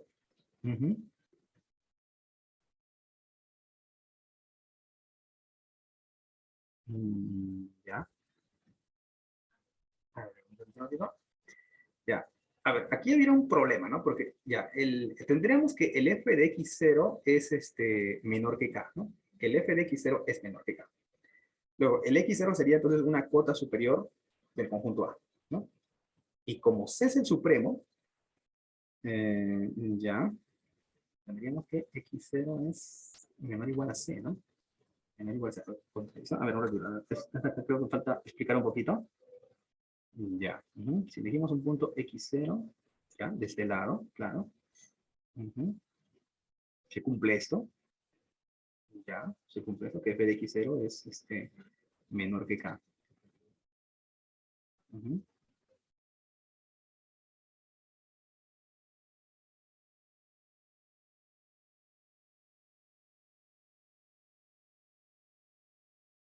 Ya está, ya está. Solo que me parece que aquí hay que corregir un poquito, pero mira, ya está. Mira, tendríamos entonces que el f de x0 es menor que k, ¿no? El f de x0 es menor que k. Eso significa que, bueno, el x0 pertenece al conjunto A, ¿no? Porque recordemos que el conjunto A era el conjunto de todos los x que pertenecen a este intervalo, tal que f de x era menor que k, ¿cierto? Mira, tendríamos entonces que x0 es un elemento de A. Y recuerda que C minúscula es ¿qué cosa? Es el supremo del conjunto A. Entonces, ¿qué se debería cumplir? Se debería cumplir que el x0 es ¿qué cosa? Es menor o igual que C minúscula, ¿no? Se debe cumplir eso, porque recuerda que C minúscula es el supremo de todos ellos, ¿no? Es el supremo de todos ellos. Y ahí tenemos una contradicción, pues, porque recuerda que el x0, mira, si te fijas aquí, según nuestro gráfico, mira, el x0 lo estamos considerando como mayor que C minúscula. Y aquí estamos llegando a que x0 es menor o igual que C minúscula. ¿Y eso qué cosa es? Eso es una contradicción, ¿no? Eso es una contradicción. Ya, acá hay una cosita que tengo que corregir. Aquí debo colocar que x0 es un elemento de A. Ahí quiero un error. Debo colocar que x0 es un elemento de A. Ya hay una pequeña corrección. Pero se llega a una contradicción. ¿Por qué? Por suponer que f de c es menor que k. Por suponer eso. Ya, ahí hay un error. Entonces, suponer que f de c es menor que k me lleva a un error. Entonces no puede ser que f de c sea menor que k. Ya. El segundo caso, ¿qué pasa si f de c es mayor que k? Ya, esto sí lo voy a abreviar. Mira, voy a colocar solamente ahí el texto. porque ya, pues ya es mucho, ¿no? Mira, si f de c es mayor que k, de una manera similar a la anterior, mira, podemos verificar que eso también nos va a llevar a un absurdo. ¿Ya? Nos va a llevar a un absurdo. Suponer que f de c es mayor que k, eso también nos va a llevar a un absurdo. Entonces, f de c no puede ser menor que k. Tampoco puede ser mayor que k. Así que la única posibilidad, pues, que nos queda es que sea igual a k. Y eso era lo que queríamos llegar, ¿no? Que f de c es igual a k. Con esto queda garantizada la existencia, pero ya te dije, más no la unicidad, ¿no? Como mencionamos antes. O sea, este teorema garantiza la existencia del valor intermedio, pero no la unicidad. ¿Ya? Ni tampoco te, bueno, sí, pues, ni tampoco te dice exactamente quién es ese valor. Solo te dice que existe. Mira, a ver, ejemplos. Ya, dejamos, ya pasamos la marea alta. Ya, tranquilo, ya no se asusten. Ya pasamos la marea alta. Lo más feo, lo más terrible, lo más pesado, ya lo pasamos. Ya, tranquilo. Ya, yo sé que ahorita debe estar, tu profe, ya nos ha matado con eso, ¿no? Se pasó, ¿ah? Un homicidio ha sido lo suyo. Ya pasó la parte fea. No se preocupe. Ya, aquí viene la bajadita. ¿No? La bajadita. Mira, ejemplo, mira, si yo considero esta función, que es de grado 3, ¿no? Qué buen regalo de Navidad. Bueno, a ver, mira, si esta función de grado 3, ¿no? Una cúbica, ¿no? Ya, ahí está su gráfica. Ya, y está definida desde -2 cerrado a 6 cerrado. Entonces, está definida en un intervalo cerrado y acotado. Es continua. Sabemos que una función de polinómica es continua. Entonces, mira, si yo considero, por ejemplo, k, que sea 2, o sea, aquí, ¿no? K igual a 2. El teorema de valor intermedio, como este 2, mira, este 2 claramente, bueno, no sé cuánto vale f de menos 2, ni tampoco sé cuánto vale exactamente f de 6, pero sí se puede ver claramente que k es mayor que f de menos 2 y menor que f de 6. Eso sí se ve, ¿no? Entonces, por el teorema del valor intermedio, se supone que deben existir valores en el dominio tal que f evaluados en f debe darme 2, ¿no? Y en este caso, pues tenemos hasta 3, ¿no? Mira, tenemos acá que exactamente es -1, tenemos a 2 y tenemos a 5, ¿no? O sea, para esta función funciona el teorema del valor intermedio, ¿no? Y en este caso, en este ejemplo, ¿no? O sea, yo lo armé de modo tal, pues, que podamos encontrar los valores explícitos, ¿no? Serían los C minúscula, ¿no? Los C minúscula que cumplen el teorema del valor intermedio, los C minúscula, ¿quiénes serían? Serían -1, 2 y 5. Puedes verificar que f de -1 te sale 2, f de 2 te sale 2, y f de 5 también te sale 2. ¿Ya? Entonces, como les dije, el teorema garantiza la existencia, pero no la unicidad. Te garantiza que por lo menos va a haber uno, pero que por lo menos haya uno puede significar pues que hayan 2, que hayan 3, que hayan 4, o hasta infinitos, ¿no? En este caso hay 3, ¿no? Hay 3 valores. Tales que f evaluados me da 2. ¿Ya? F evaluados me da 2. Una de las aplicaciones de ese teorema de valor intermedio, y este también ya lo conocen, ya lo han visto, ya lo han hecho en clase, ¿no? Es el teorema de los ceros, ¿no? Este teorema en realidad es un corolario, no se preocupen, ya no hay demostraciones, ya les dije, ya pasamos la marea alta.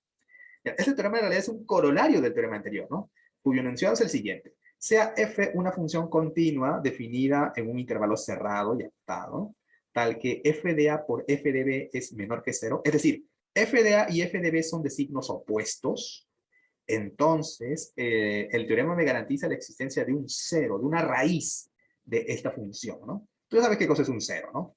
Prácticamente es un punto de corte con el eje x, ¿no? Y por ejemplo aquí, mira, en esta función, a ver, tenemos que f de a es negativo, f de b es positivo, entonces, y como es continua, el teorema me garantiza que en algún momento esta función va a tener que cortar al eje x.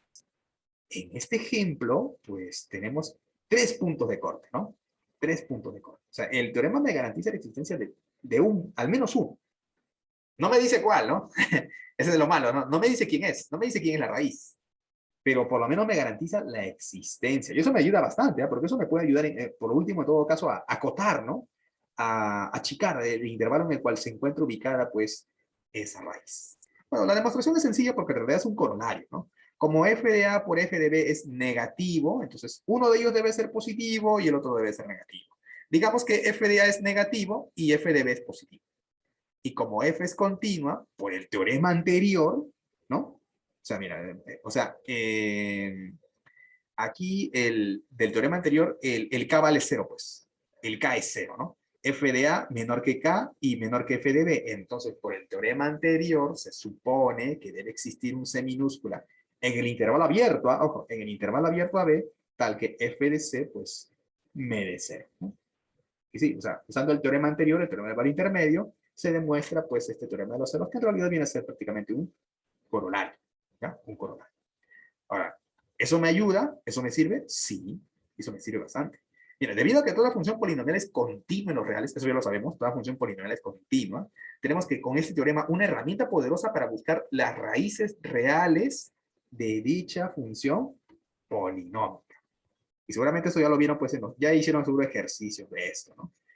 Ejemplo, a ver, mira, si considero este polinomio de grado 3, mira, me dice, demuestre que este polinomio solo cuenta con una raíz real y positiva ubicado en el intervalo de 0 cerrado a 1 cerrado. Esto es sencillo.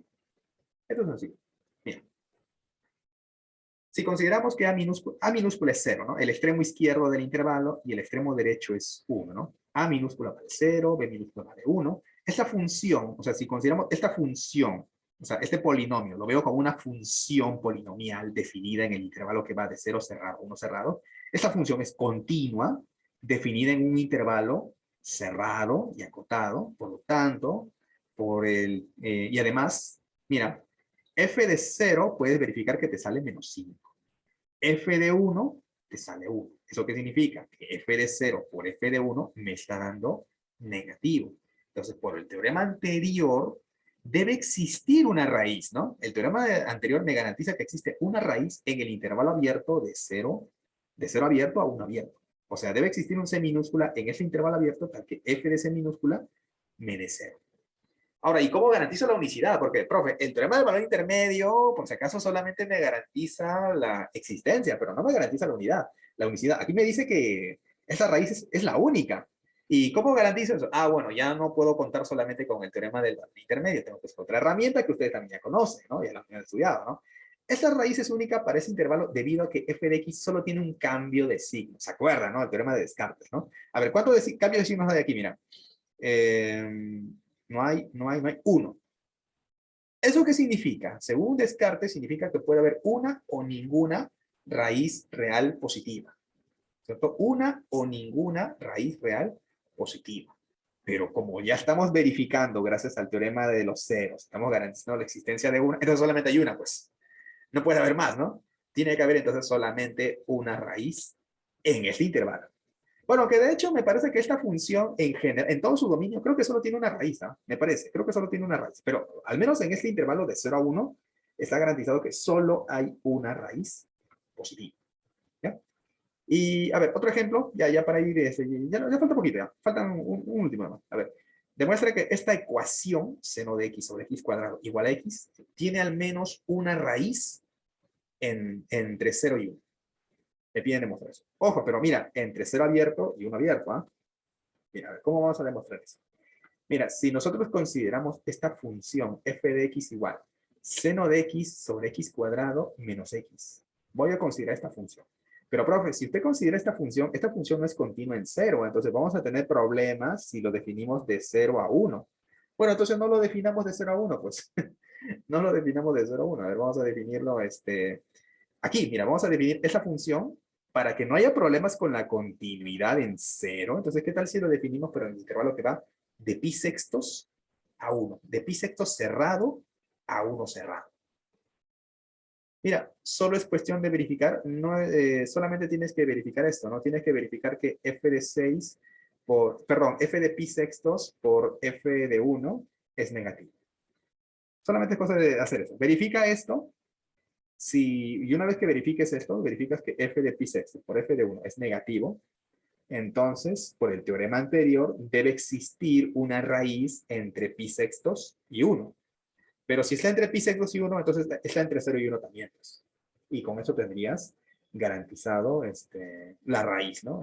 Una raíz para esta ecuación, ¿no? Porque una raíz para esta ecuación no es otra cosa que un cero de esta función.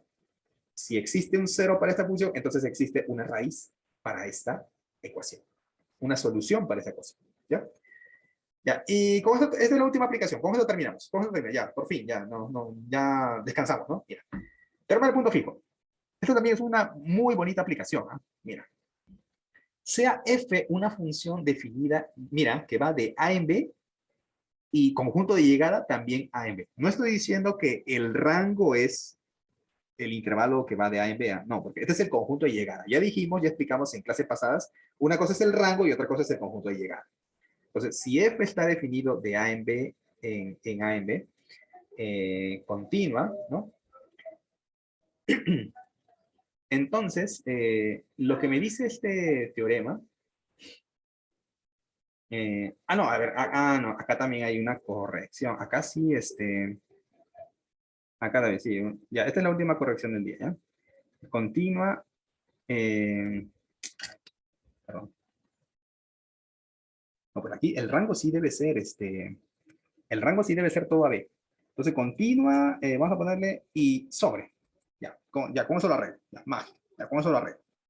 Sobreyectivo. O sea, el rango sí es a B, ¿ya? Mira, entonces, existe un elemento, mira, existe un elemento, a ver, voy a aclarar, A en B.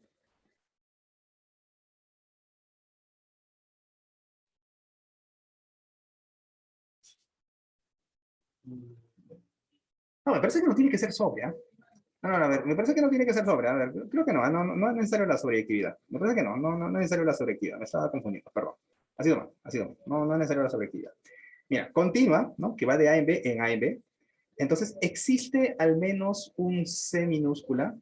Existe al menos un C minúscula en el dominio tal que f de C es igual a C. Y eso es lo que se denomina un punto fijo. ¿Qué cosa es un punto fijo? Un punto tal que f de C es igual a C. O sea que la función no lo cambia, ¿no? O sea, la pareja de C minúscula es el mismo. Ya, eso es un punto fijo. Ya, eso es un punto fijo.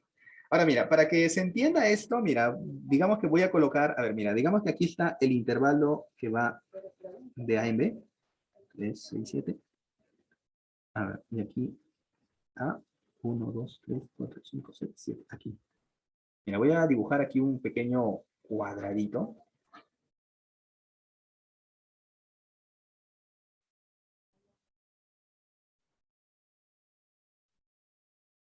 Ya, mira. Atención con esto, ya, mira. Ahí está, mira, dominio, el intervalo AB, conjunto de llegada, también el conjunto AB. Ya, mira. Y por aquí, mira, voy a trazar la función identidad. Mira, atento acá, mira, la función y igual a x. ¿Ya? Y igual a x. ¿De acuerdo? ¿Sí? Ya. Mira. Se supone que f de a está metido en ese intervalo. Entonces, eso significa que f de a, pues, digamos que esté, pues, no sé, pues, que esté por aquí. F de a. ¿Ya? F de a, aquí. O sea, mejor lo hubiera colocado acá. Aquí está f de a. Es un ejemplo, ¿eh? Mira, es un ejemplo.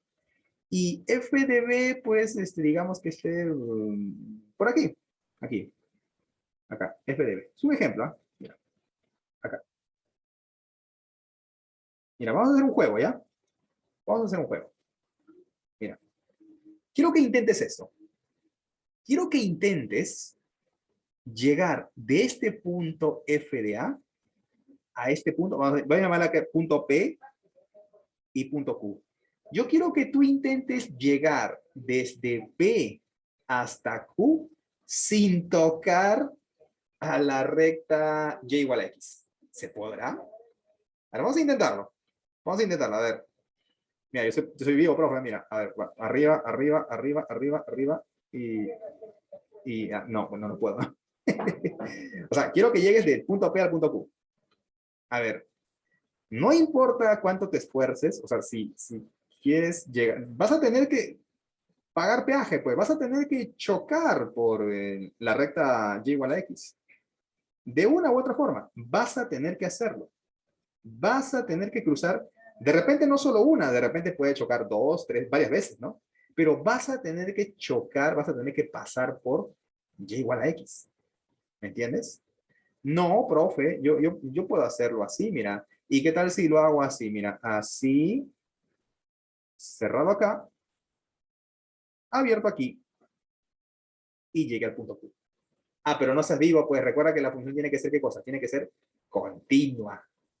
¿Te das cuenta? O sea, con un solo trazo, intenta llegar de P hasta Q sin tocar la recta y igual a X. No vas a poder. Es imposible. No vas a poder. ¿Y por qué, por qué es imposible? ¿Cómo está garantizado? Justamente por ese teorema del punto fijo. Porque mira, si tú, cuando tú pasas por acá, si tocas este punto de aquí, mira, atento, ¿ah? Si tocas este punto de aquí, entonces digamos que este punto es pues un x0, y por aquí estaría pues f de x0, y como estás, forma parte de esta recta, eso significa que el x0 es igual a ¿cuánto? Al f de x0, ¿no? Porque f de x0 es su y, bueno, es su y, ¿cierto? Los elementos de esta recta son y igual a x. O sea, f de x0 es igual a x0. Ahí tendrías tu punto fijo. ¿Me entiendes? Y por acá hay otro, ¿no? Acá hay otro punto fijo. Acá hay otro punto fijo. ¿Me entiendes? Queda claro entonces geométricamente más o menos como de qué va esto, ¿no? De qué va esto, ¿no? Este teorema del punto fijo. Bueno, a ver, vamos a, la demostración no es tan complicada, mira. Digamos que si f de A es igual a o f de B pues es igual a B, ¿no? El teorema estaría probado. Mira, vamos a, o sea, mira, porque si f de A es igual a, ya está, pues, A es el punto fijo. Si f de B es igual a B, ya está. B es un punto fijo, ya está demostrado. Pero entonces vamos a considerar que f de A es distinto de A y f de B es distinto de B. O sea, como en este ejemplo, ¿no? Mira, f de A es menor que B, f de B no coincide con A, ¿no? Bien. Y digamos que, pues, consideremos el caso que f de A es menor o igual que f de B. Bueno, no como en este ejemplo, ¿no? Aquí es más grande, pero ya, no importa. Mira. Si consideras esta función g, mira, que va de a en b en los reales, tal que g de x es igual a f de x menos x, esta función es continua. Claro, porque f es continua, la función identidad es continua, entonces la resta de funciones continuas es continua. Por otro lado, a ver, el f de a es mayor que, estamos considerando esto, ¿no? Estamos considerando que f de a es mayor que a y es menor o igual a b, ¿no? Y también se cumple que a es menor o igual que f de b, ¿no? Y menor que b. Mira, ¿y ahí de qué sirve todo esto, profe? Mira, es que eso significa que este f de a menos a es g de a, esto es mayor que cero. ¿Cómo, profe? Me estoy perdiendo, ¿ah? Mira, como a es menor que f de a, entonces si lo mando a restar, f de a menos a, ¿qué cosa es? Es mayor que cero. Pero ¿esto qué cosa es? Pues, f de a menos a, ¿qué cosa es? Es g de a, ¿no? Tendríamos que g de a es positivo. Y de aquí, como el f de b es el f de b es menor que b, entonces f de b menos b, ¿qué cosa es? Es negativo, pero f de b menos b, ¿quién es? Es g de b. O sea, tendrías que g de a es positivo, que g de b es negativo, ¿cierto? ¿Sí? Y, o sea, g evaluado en a es negativo, g evaluado en b, bueno, al revés, ¿no? G evaluado en a es positivo y g evaluado en b es negativo. O sea, g de a por g de b, ¿qué cosa es? Es menor que cero. Y por el teorema anterior, ¿te acuerdas, no? G es continua, definido en AB, y si G de A por G de B son de signos opuestos, el teorema de los ceros, el teorema anterior me dice que existe una raíz, ¿no? Existe una raíz, o sea, existe un valor entre A y B tal que G de C, ¿qué cosa es? Es igual a cero, ¿no? Es igual a cero. Pero si G de C vale cero, recuerda que G, ¿qué cosa era? G de C era F de C menos C. Y eso es igual a cero, por lo tanto, existiría nuestro punto fijo. ¿Ya? Existiría nuestro punto fijo. Entonces, con el teorema anterior, mira, con el teorema anterior, entonces queda totalmente garantizado, ¿no? La existencia de este punto fijo. Este punto fijo, hay muchos teoremas del punto fijo y tienen muchas aplicaciones, ¿eh? Pero aquí estamos viendo, digamos, el más simple de todos los puntos fijos. ¿Ya? El más simple de todos los puntos fijos. ¿Ya? El más simple de todos los puntos fijos. ¿De acuerdo? Bien, entonces con eso terminamos por el día de hoy.